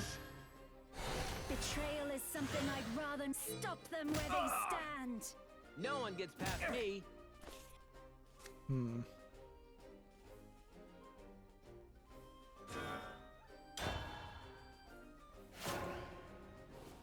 Okay, so sorry.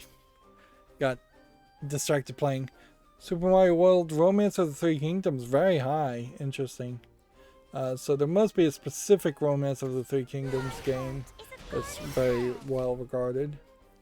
Mother, Fire Emblem, Genealogy of the Holy War, Persona 5, Monster Hunter 4, Ultimate, Street Fighter 2, Final Fantasy 8. There's a problem certainly when you get these kinds of lists, and that there's really old arcade games like Street Fighter 2 being compared to Super Mario Galaxy 2 and Final Fantasy 13. And certainly name recognition is going to get you higher up. Nobunaga's ambitions in Kokuban is one that either has been released in the West under a different title or never was released in the West. Most of these, as a Westerner, I do recognize. Suikoden, though I've heard the name, I couldn't tell you what it's about. However,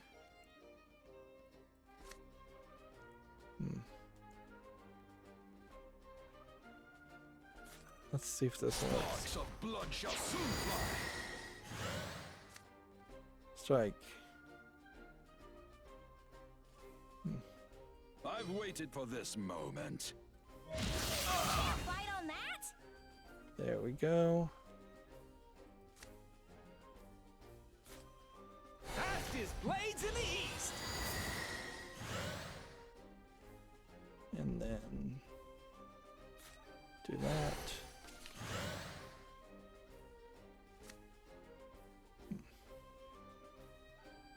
Two play points. 2 blades in one go. Are you okay, Mother?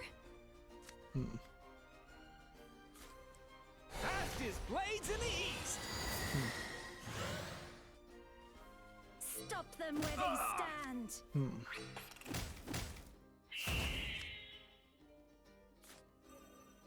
Scratch my post! We're ready to sail? Shashing! Shashing! There we go. Don't let a single rat escape! Think we're gonna win here. Let's see. Final Fantasy 3, Xevious, Pokemon Black 2 and White 2, Dead by Daylight, getting pretty high. Animal Crossing, significantly high percentage of this is Nintendo stuff. And very little of this is first-party PlayStation stuff or Sony stuff. A lot of Square Enix here. Nier Automata, taking the 48th position. I guess we're counting down, so arguably the top 100 was the least popular one, so we're getting more popular. So Persona 3 is less popular than Persona 4. Yeah, I was misreading that. It would also make sense that Super Mario Galaxy 1 would be more popular than 2. Tales of Abyss, I wouldn't be able to recognize it.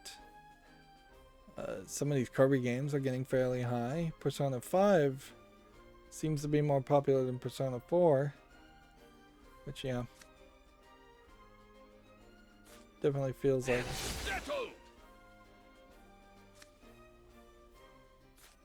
Scratch my post! We're ready to sail?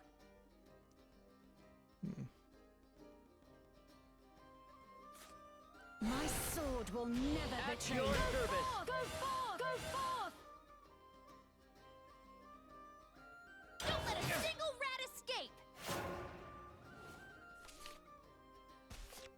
I lost. I still lose. Gosh. It's just ridiculous that you can just fail so terribly here.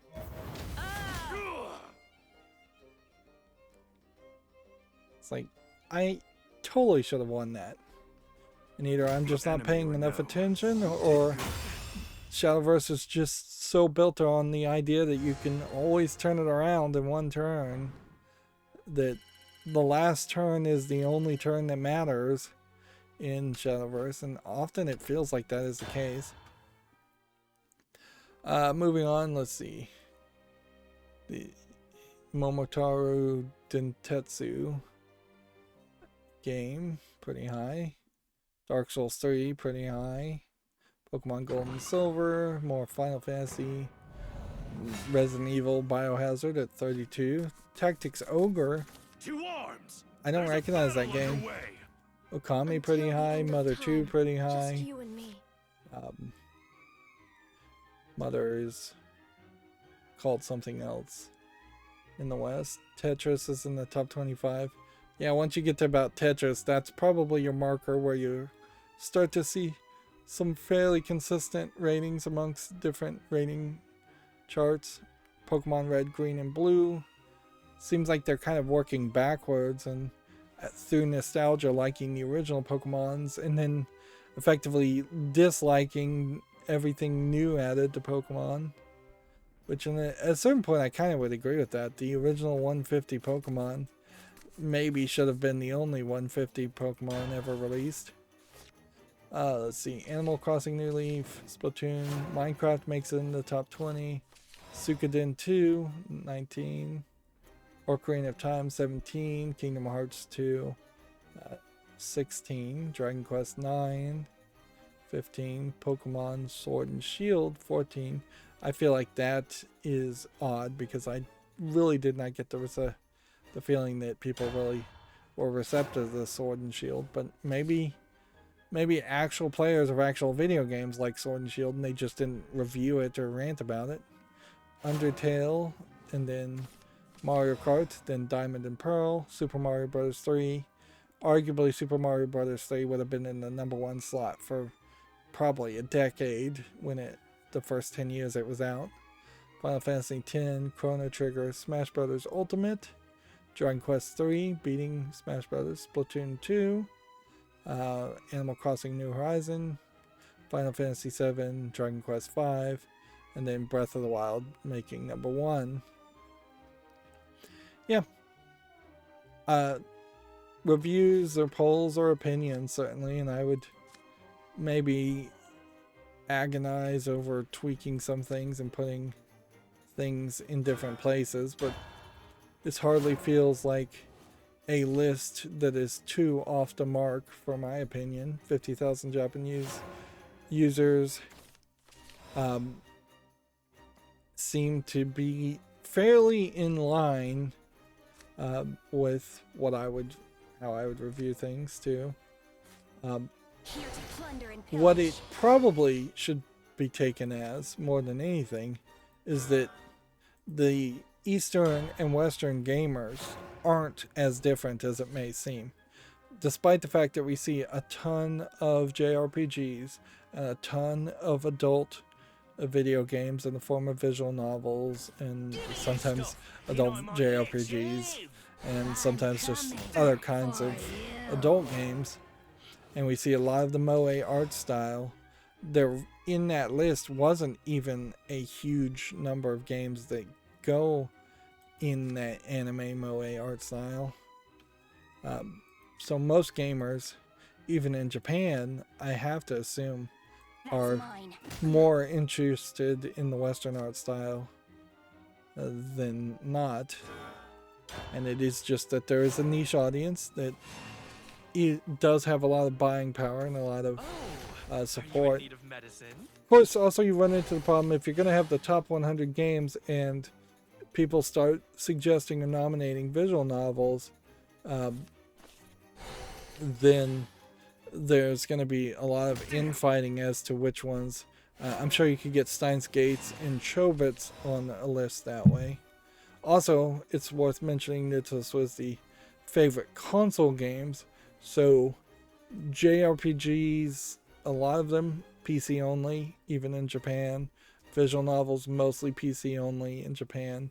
PC gaming's not super popular in Japan, and they've been specifically excluded. So this list is slightly deceptive if you don't remember that it's only console games.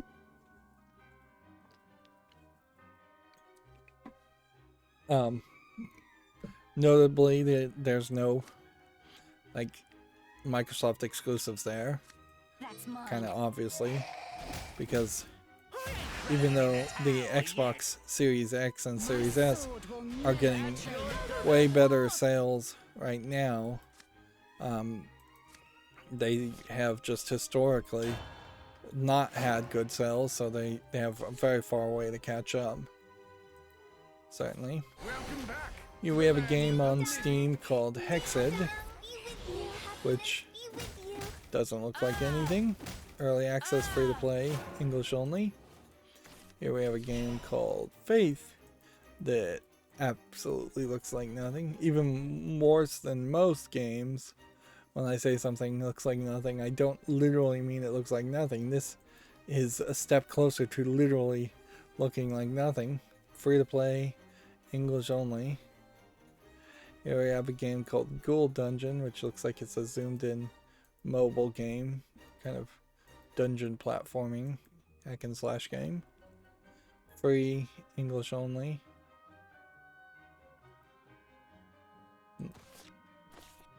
You know, I'm not really getting anywhere with the idea of covering student projects.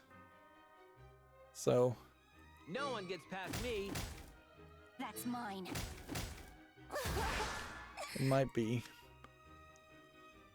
getting close to the point where I should stop even following student projects, since like that's potentially filling up the follow list. Stop them where they stand.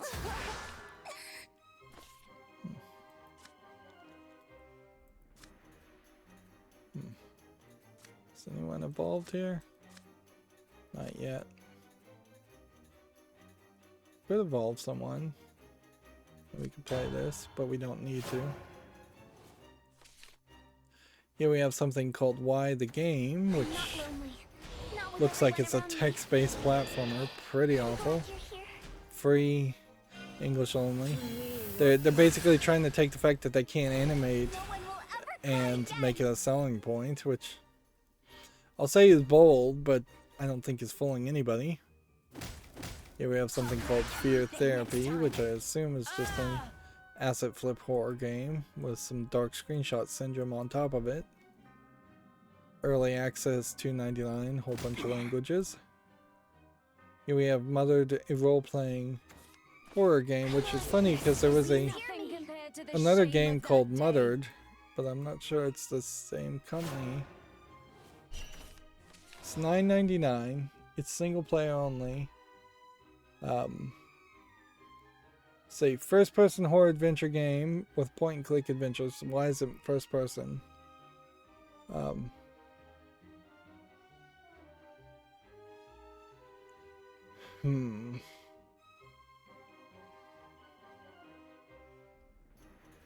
This is ugly looking, I will say that. But it seems like it's kind of being ambitious too. And I just don't get this gameplay style.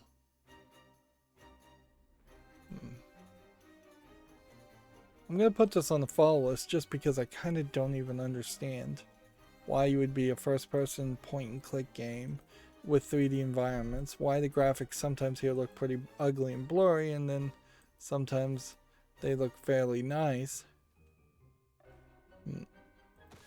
It does seem fairly inconsistent, and normally I guess that would mean I should just ignore it, but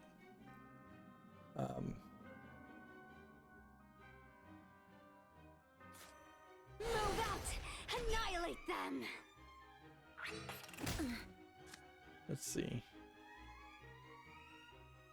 Destroy 3 random cards. Did I not have a rally of 10? Apparently not. I thought that would work.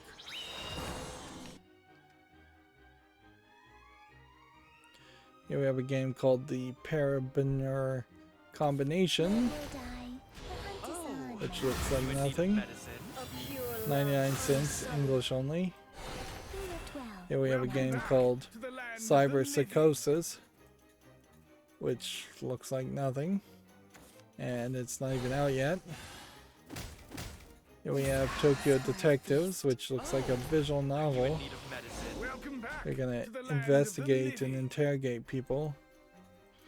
Doesn't look particularly nicely animated. It's coming soon also. English, Japanese, Chinese. We'll just wait till it really comes out. Here we have a game called Test-3 Quiet Mansion Special Teaser, which just looks like it's a asset flip horror game. Early access, free to play, third party DRM, and third party account. That's gonna be a no. Alright. Do This this. is more than just a game. Alright, now. Do not stand in our way. Hit this. My And legion then- follows. Hit My this. loyalty is Your ironclad. queen commands you. It seems I've lost. Steel Hit yourself. this. Everyone needs an afterlife plan. Hit this. Everyone needs an afterlife plan.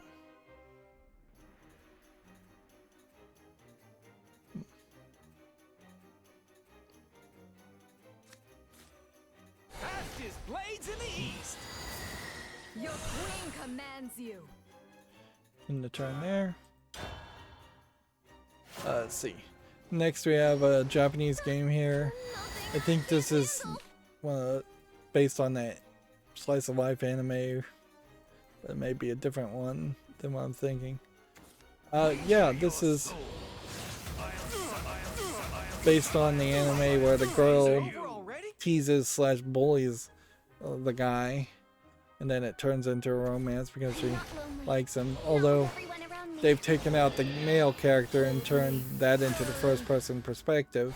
Blink but once. Um, I'll extinguish your soul. I'm coming for you. And arguably, a little bit of teasing is alright, but I think particularly in this anime, that because they kind of are locked into the idea that it's in the title, she teases him. She kind of has to keep on bullying him. My sword will never betray you. And I think it's probably important to say, yeah, there is a scenario where a March on. kid might be Betrayal is something I'd rather not experience romantically again. interested or interested in being friends with somebody, and the other person is just not able to handle that or not ready to Stop them where they um, stand. This little to hut accept is that, payback. and being constantly I have no regrets. teased, it really just does boil down to a level of bullying. Although in this actual game, it doesn't seem like it's going to go that far. Here we have a game called Newlands. It's important for kids. Frankly, they need to learn the right way to develop romantic relationships. And I think it's important for kids to really learn the idea of saying no, of understanding when somebody is saying no, not now, maybe later, and understand those signals and not just pursue it. There's too many romance stories out there where the guy usually just stalks the girl until she finally gives in and concedes into dating him, and then that somehow magically works out, or the guy just bullies the girl. And frankly, there's too many romantic stories out there where the girl is encouraged to play coy and send the wrong messages, where honestly relationships should be started with maybe as much maturity and as much openness and as much honesty as possible from the beginning. So playing these romance games that you often see in romances is funny when you see it on TV, not healthy in reality. The good old-fashioned "do you like me" note being passed around isn't a terrible way for young kids to start developing in towards romantic relationships. And one thing also, if I'm going to go on a bit of a rant here, is you should definitely, when you're young, be dating several people, and not just that. There's a lot of ways in which you can think, oh, I'm dating somebody, therefore I'm immediately going steady with this person, and then you're just like potentially in this relationship for an entire school year or longer, and you're not even like trying to interact with other people and seeing if maybe there's a better match out there, or comparing things.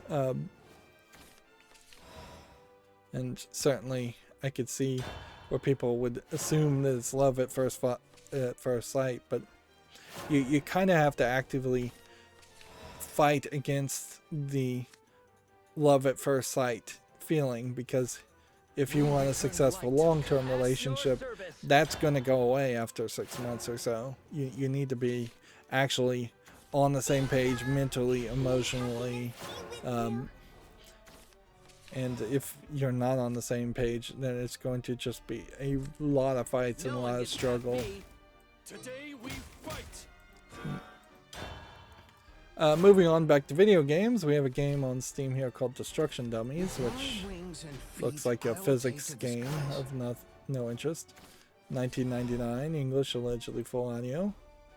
Here we have a game called Alone, which looks like kind of nothing. $8.99, English, allegedly full audio. Do I want to give this a chance? I guess I'll be generous and give this a follow, but it probably doesn't deserve it. Here we have a game called Elusive World, which doesn't look like anything I care about. $17.99, English. And again, today will probably be about 2.5 hours for today's stream, which is fine. We started late and there's not a lot to talk about. Here we have a Master Thief TVs, which looks awful. $1.99. See if we can play more. No one gets past me. Just leave this and take all the time possible. Here we have a game called Miria and the Island of Orcs. This is one of those games that's tagged sexual content. And so, yeah, it definitely looks like this is one of the ones where this cloth would potentially disappear, but mostly it's just an RPG game. And yeah, we see too many of this. Arguably, though, I will say, for RPG games, this looks like better than a lot of the previous RPG Maker games out there visually. But I don't think there's a real story there, particularly when you're censoring it. I don't think there's a real selling point there outside of the adult content. This is $11.99, English, Japanese, and Chinese. We're not seeing an 18-year-old patch. This is also potentially one of these games that is being sold in a censored form on Steam and then being sold in a uncensored form elsewhere. Which we still never really got a good solution to that issue about the 18+ patch. It seems like some games are perfectly allowed to do the uncensored patches directly on Steam. Some games are not allowed to even mention that an uncensored patch exists. It's very inconsistent. And Valve and Steam have had probably 2 years now to really think about some rules and come out and have some communication, but Valve is terrible as far as communicating rules or anything at all. Here we have a game on Steam called World Nations Game, which looks like it's a simulation game of no interest. Free to play MMO, English, and several other languages. We have a game called Last Days of Lazarus Prologue, which actually looks kind of interesting. It's a prologue game, so I'm not going to put it on the fall list, even though I really do want to pay attention to this when this actually comes out. It sparked my interest. Although, I have to admit that looking at every single game on Steam has really failed miserably if the goal was to have me actually be interested in games as they come out, because Resolution in my right hand, might in my left. Almost always when I see a game on Steam, I immediately am uninterested in it. One step closer to victory. Into pouncing We position. won't give him an inch. Ready to park There. cannon. Do come Two again. blades in There. one go. Here. Don't let a single rat escape. So it is exciting, I suppose, once in a while to see My blade and my something that ears actually work as catches one. my attention. Here we have the Lost Legends of Redwall, the Scout Act 3, which I knew there was a Redwall game coming out. I'm not sure that this is the actual Redwall game, Inherit my though. skills. It is on the follow list, but I guess you have to just buy the whole bundle, and now they are changing the storefront page so that there isn't an Act 1 and 2 separate, or they're just adding Act 3. Yeah, there's this other one here from 2018. I know there's a niche fandom of people who like the Redwall games, but I'm not sure if that fandom is actually big enough for a video game to be made around it, or if there's even an overlap between that fandom and video gamers. See if this works this time. So, you refuse to listen. Here we have a game called Setters Auto Battler, which looks like nothing. Free to play, English only. Here we have a game called Sneaky Kitten. Let's end this fighting. A stealth game where you play as a kitten. Kind of feels like a cell phone port, I have to say, but might be generous and put this on the follow list.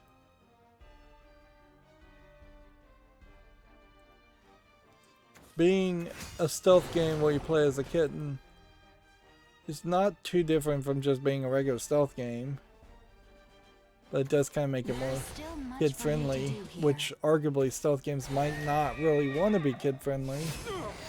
This is English, allegedly full audio, $5.99. I'll give it a follow.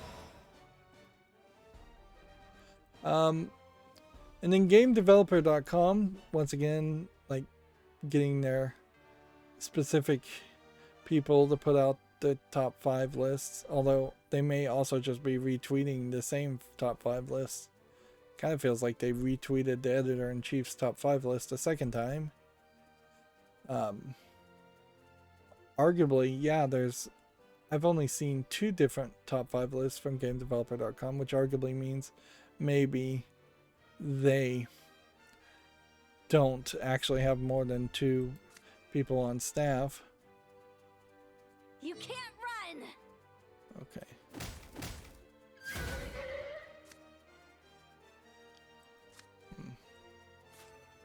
Resolution in my right hand, might in my left. Let's see. My Storm. aspirations give me strength. 2 blades in one go. Now's my chance. We'll meet again someday. Storm again. Aspirations give me strength. Now's my chance. Move out! Annihilate them! So, and then Game Developer had this blog, Holiday Special. Did Steam really just get banned in China? And the subtitle here, no, but it's complicated. This was something on Reddit that right on Christmas Day, they said Steam had been banned in China. And arguably, I guess if you were going to put out something that was slightly inaccurate or just straight up fake news, putting it out on Christmas Day when there's not going to be a lot of video game journalists to refute it is a great timing concept. Although arguably you may not get that much viewership releasing information. Inherit my skills. Ding dong! May happiness be with you. Early on the morning of December 25th, it became clear that Chinese users were having a tough time connecting to the global Steam's website, which they were never supposed to be able to access. So China did update their firewall, very specifically around the winter sale and Christmas. And yeah, I actually ended up explaining as best as I could explain it, and the best as I really know, Now's my chance. how China just kind of hates We'll meet again. video Now's my games chance. and anything and everything We'll that meet again isn't someday. around the idea of working and My aspirations being a give me productive, strength. good communist Now's my chance. worker. You can't run. How empty it all is.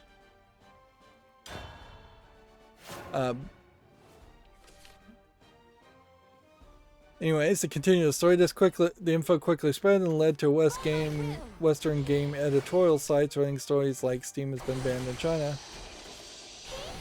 But I'm gonna protect what's important to me. But all the while, as Western devs logged in for the day and checked their Steam stats, they saw people located in China were still buying copies of their games, and Steam devs in China reported that they could still upload builds of their games without any issue. And, so it very well may not have been so much even a banning, it may have just been a bandwidth issue.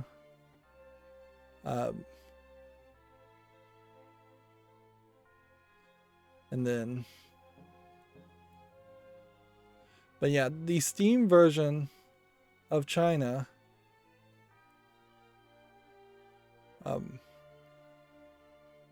has always supposed to been its own separate thing.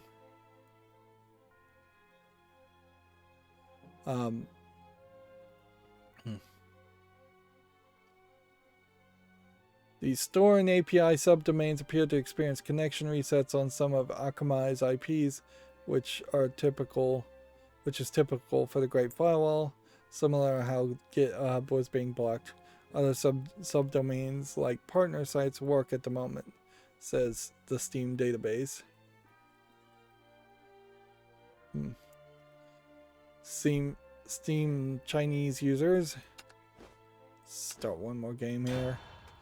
With technical knowledge, he subsequently turned up on SteamDB's Discord to give more detail. If you try to connect securely to the Steam website while located in China, the connection between your computer and the port of the target server will be blocked for about 180 seconds, specifically for the web version of Steam. Why do we think this is a targeted attack? One of the Chinese users tried to use this silly joke. I send TLS handshake with Steam's domain to Epic Games, and I immediately got blocked from using HTTP Epic Games. This doesn't mean Epic is being blocked normally, it's just that an example to show the effect of the blockage. It appears that the blocking isn't 100% reliable, see above video. Yeah. And either the Great Firewall is not as good as China would like it, or that they just kind of don't care that much. They just want to annoy enough people and make it a bad experience. Like, it would be much more beneficial for Steam's communist agenda and pro-China agenda to have their internal game sites work perfectly on Christmas Day, and then Steam to work but be slow and buggy and cumbersome. That way it makes Steam look bad, and that seems like that's what they accomplished, whether they intended to or not. There's no specific reason why you would be blocking something for 120 to 180 seconds otherwise, unless you're just trying to make it look bad. But there is plenty of technical reasons why something might have a timeout of 120 or 80 seconds, and there was literally just a intentional or unintentional misconfiguration of like servers and routing tables. Yeah, a couple people mentioned that Microsoft's GitHub also came in for similar treatment at times in China. And yeah, what this really is the case is nobody is also working during nobody is also working as a video game journalist right now during Christmas, so when the New Year is passed, we'll probably get more deep investigated, better researched reports on this incident after the fact, a week later basically, and at that point the news cycle very possibly will have turned over and nobody will have cared. We have a game on Steam here called Aerobase. The Steam version, the Chinese version of Steam includes way more censorship and way less games, by the way. So it really is also another terrible experience. And I would totally believe the idea, this game looks terrible, that the only reason China has unbanned video games is so that they can try and manipulate the market and make video games just look like they're garbage, which Chinese video games have been garbage for a long time. So they have not the greatest of hope to catch up when Chinese games typically look like they were made in 1985. You've got decades on decades that you're going to have to get really good at making games.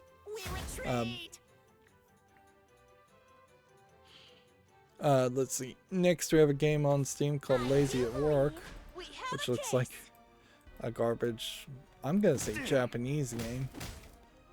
Nope, Chinese. $5.99. I rolled the dice there and should have just played the odds.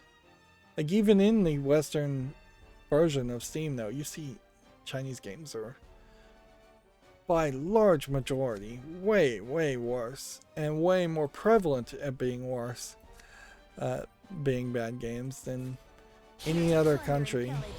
Like, not even Russia can compare. And Russia was the previous worst offender in that case. No one gets past me. We retreat! Time to retreat! March on! I refuse this. That's mine. I never get a chance to speak. I'm still struggling on Shadowverse to just get victories. Here we have scientifically accurate dating dinosaur mating simulator, which almost certainly is a dating sim visual novel that's a joke. Ready to sail? It's all over the place in the animation style. This doesn't look terrible, but then this looks a little different, and then this looks completely different as an art style, and I don't think you can switch art styles in a small visual novel like this. $4.99 English only, that's definitely going to be a no. Here we have a game called Shaped Boxes, which looks like nothing of interest. $2.59 English only. Here we have a game called Axel Drift, which might be something, but I suspect it's just an asset flip first person shooter. Early access, only online PvP, so I have to dismiss it anyways. Here we have a game called Dungeon Conundrum. We'll get back to that in a second. You evolved. Would this work? That's mine. Time to retreat! The playwrights never. That'll learn you something!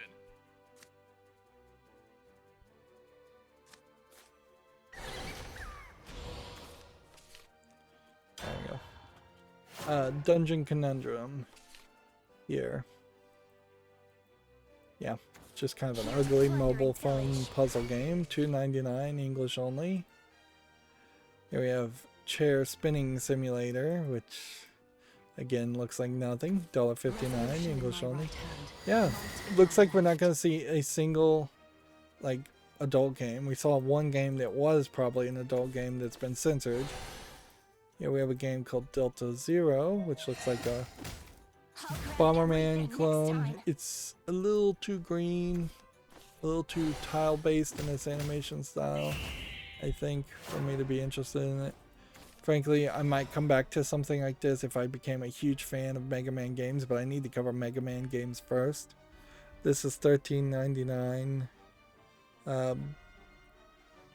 It's English only, I think, for now.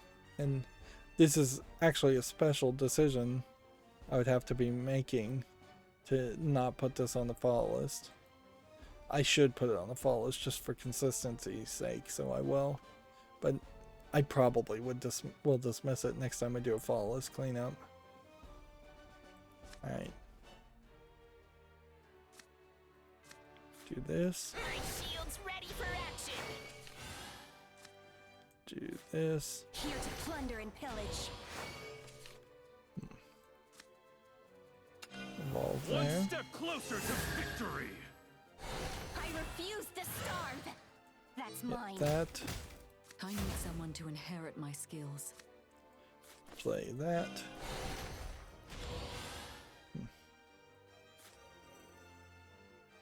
Play that.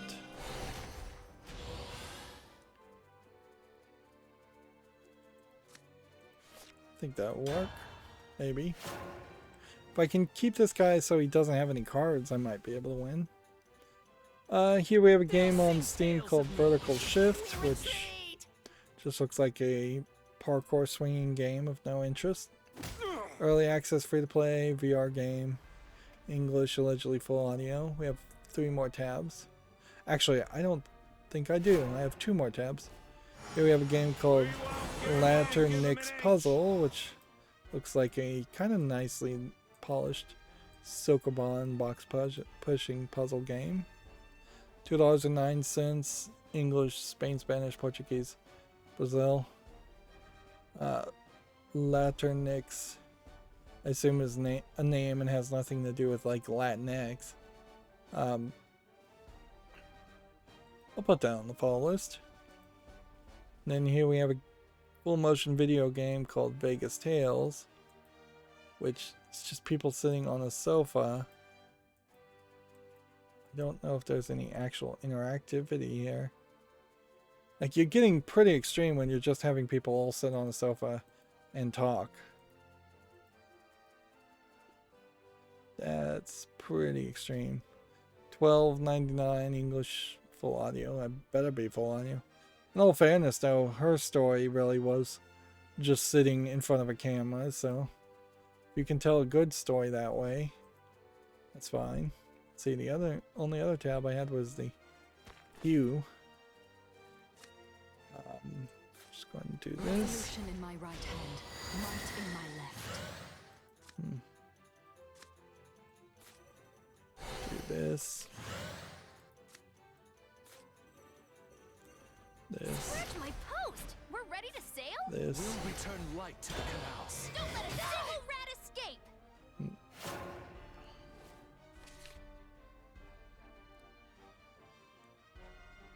Let's see.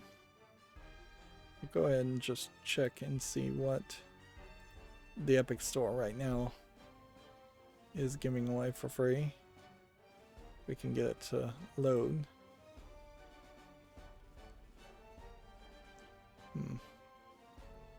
Oh, it's having trouble. Yeah, it's Mages of Mysterium, which might as well get it. For the same reason that I'm might as well get everything on the Epic storefront. We still have yet to see anybody really complain about the vast number of games that are given away for free as promotion on the Epic Game Store, which I feel like people knew what they were probably getting into, so they won't complain too much. This'll be a cinch. Send out an SOS. So yeah, in the last 2 hours and 24 minutes, there's been one game that's come out, VR New York Stories, Seattle, Settle in New York, which, yeah, looks pretty awful. Let's see, $59.99 VR. It's Korean and Chinese. It says it has English full audio, but then it also says it doesn't support English. Alright, Two blades in one go. hit this. Enough merit for one day. Today we This. fight. Wait! Do Is it this. all already? The honor is all mine. I'll finish them off. I'll take this one. I'll grab everything next time. Let's see. Anything if we evolve? Nope. I think we just leave everything here.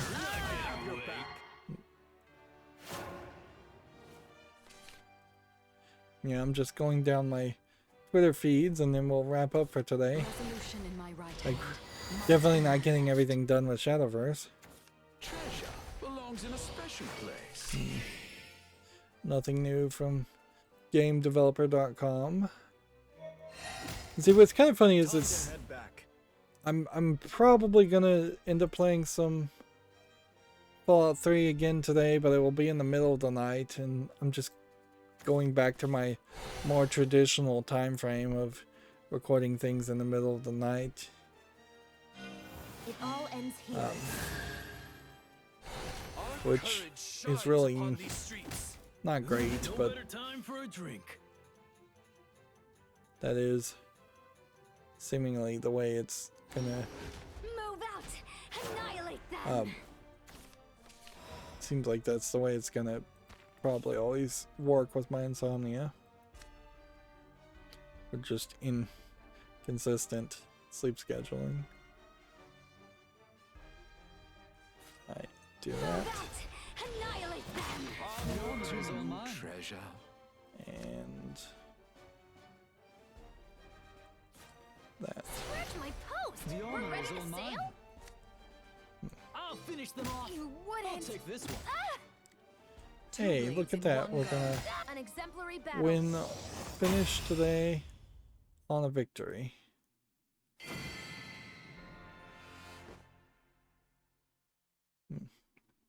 My Twitter is broken, so General, can we only see a destroyed couple them. tweets, which is fine. Guess that will work just fine. So theoretically, play single player, the clear chapter 21, which apparently means all of the final loop I haven't done. Play 10 private matches without quitting. If I could get one more ranked, I could get 2 more daily quests done. Like, we have 19 hours to do this one, 10 days to do this one, 12 days to do this one. These will stay around forever, so it would be nice to do these also. But yeah, we are still very much in the Christmas element, as it were. There's also this mega treasure trove to potentially try and win. Even if I got 5 million rupees, though, I'm not sure that that's actually enough to really do anything. We're now at season 6 of the Unwanted Battle Pass, and I have no interest whatsoever of doing that. And then we'll just see.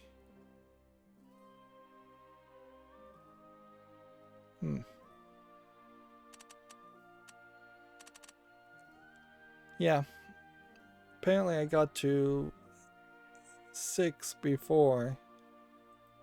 Some of those I could just skip through, certainly, but some of those I'm actually going to have to play. Alright, well. Again, a shorter stream. I wish they were all this short. As always, I ask you to like, share, subscribe, comment, and watch every second of my videos. If you want to friend or follow me on any social media sites, there's a whole bunch of links down below. Thank you for watching. Have a good evening.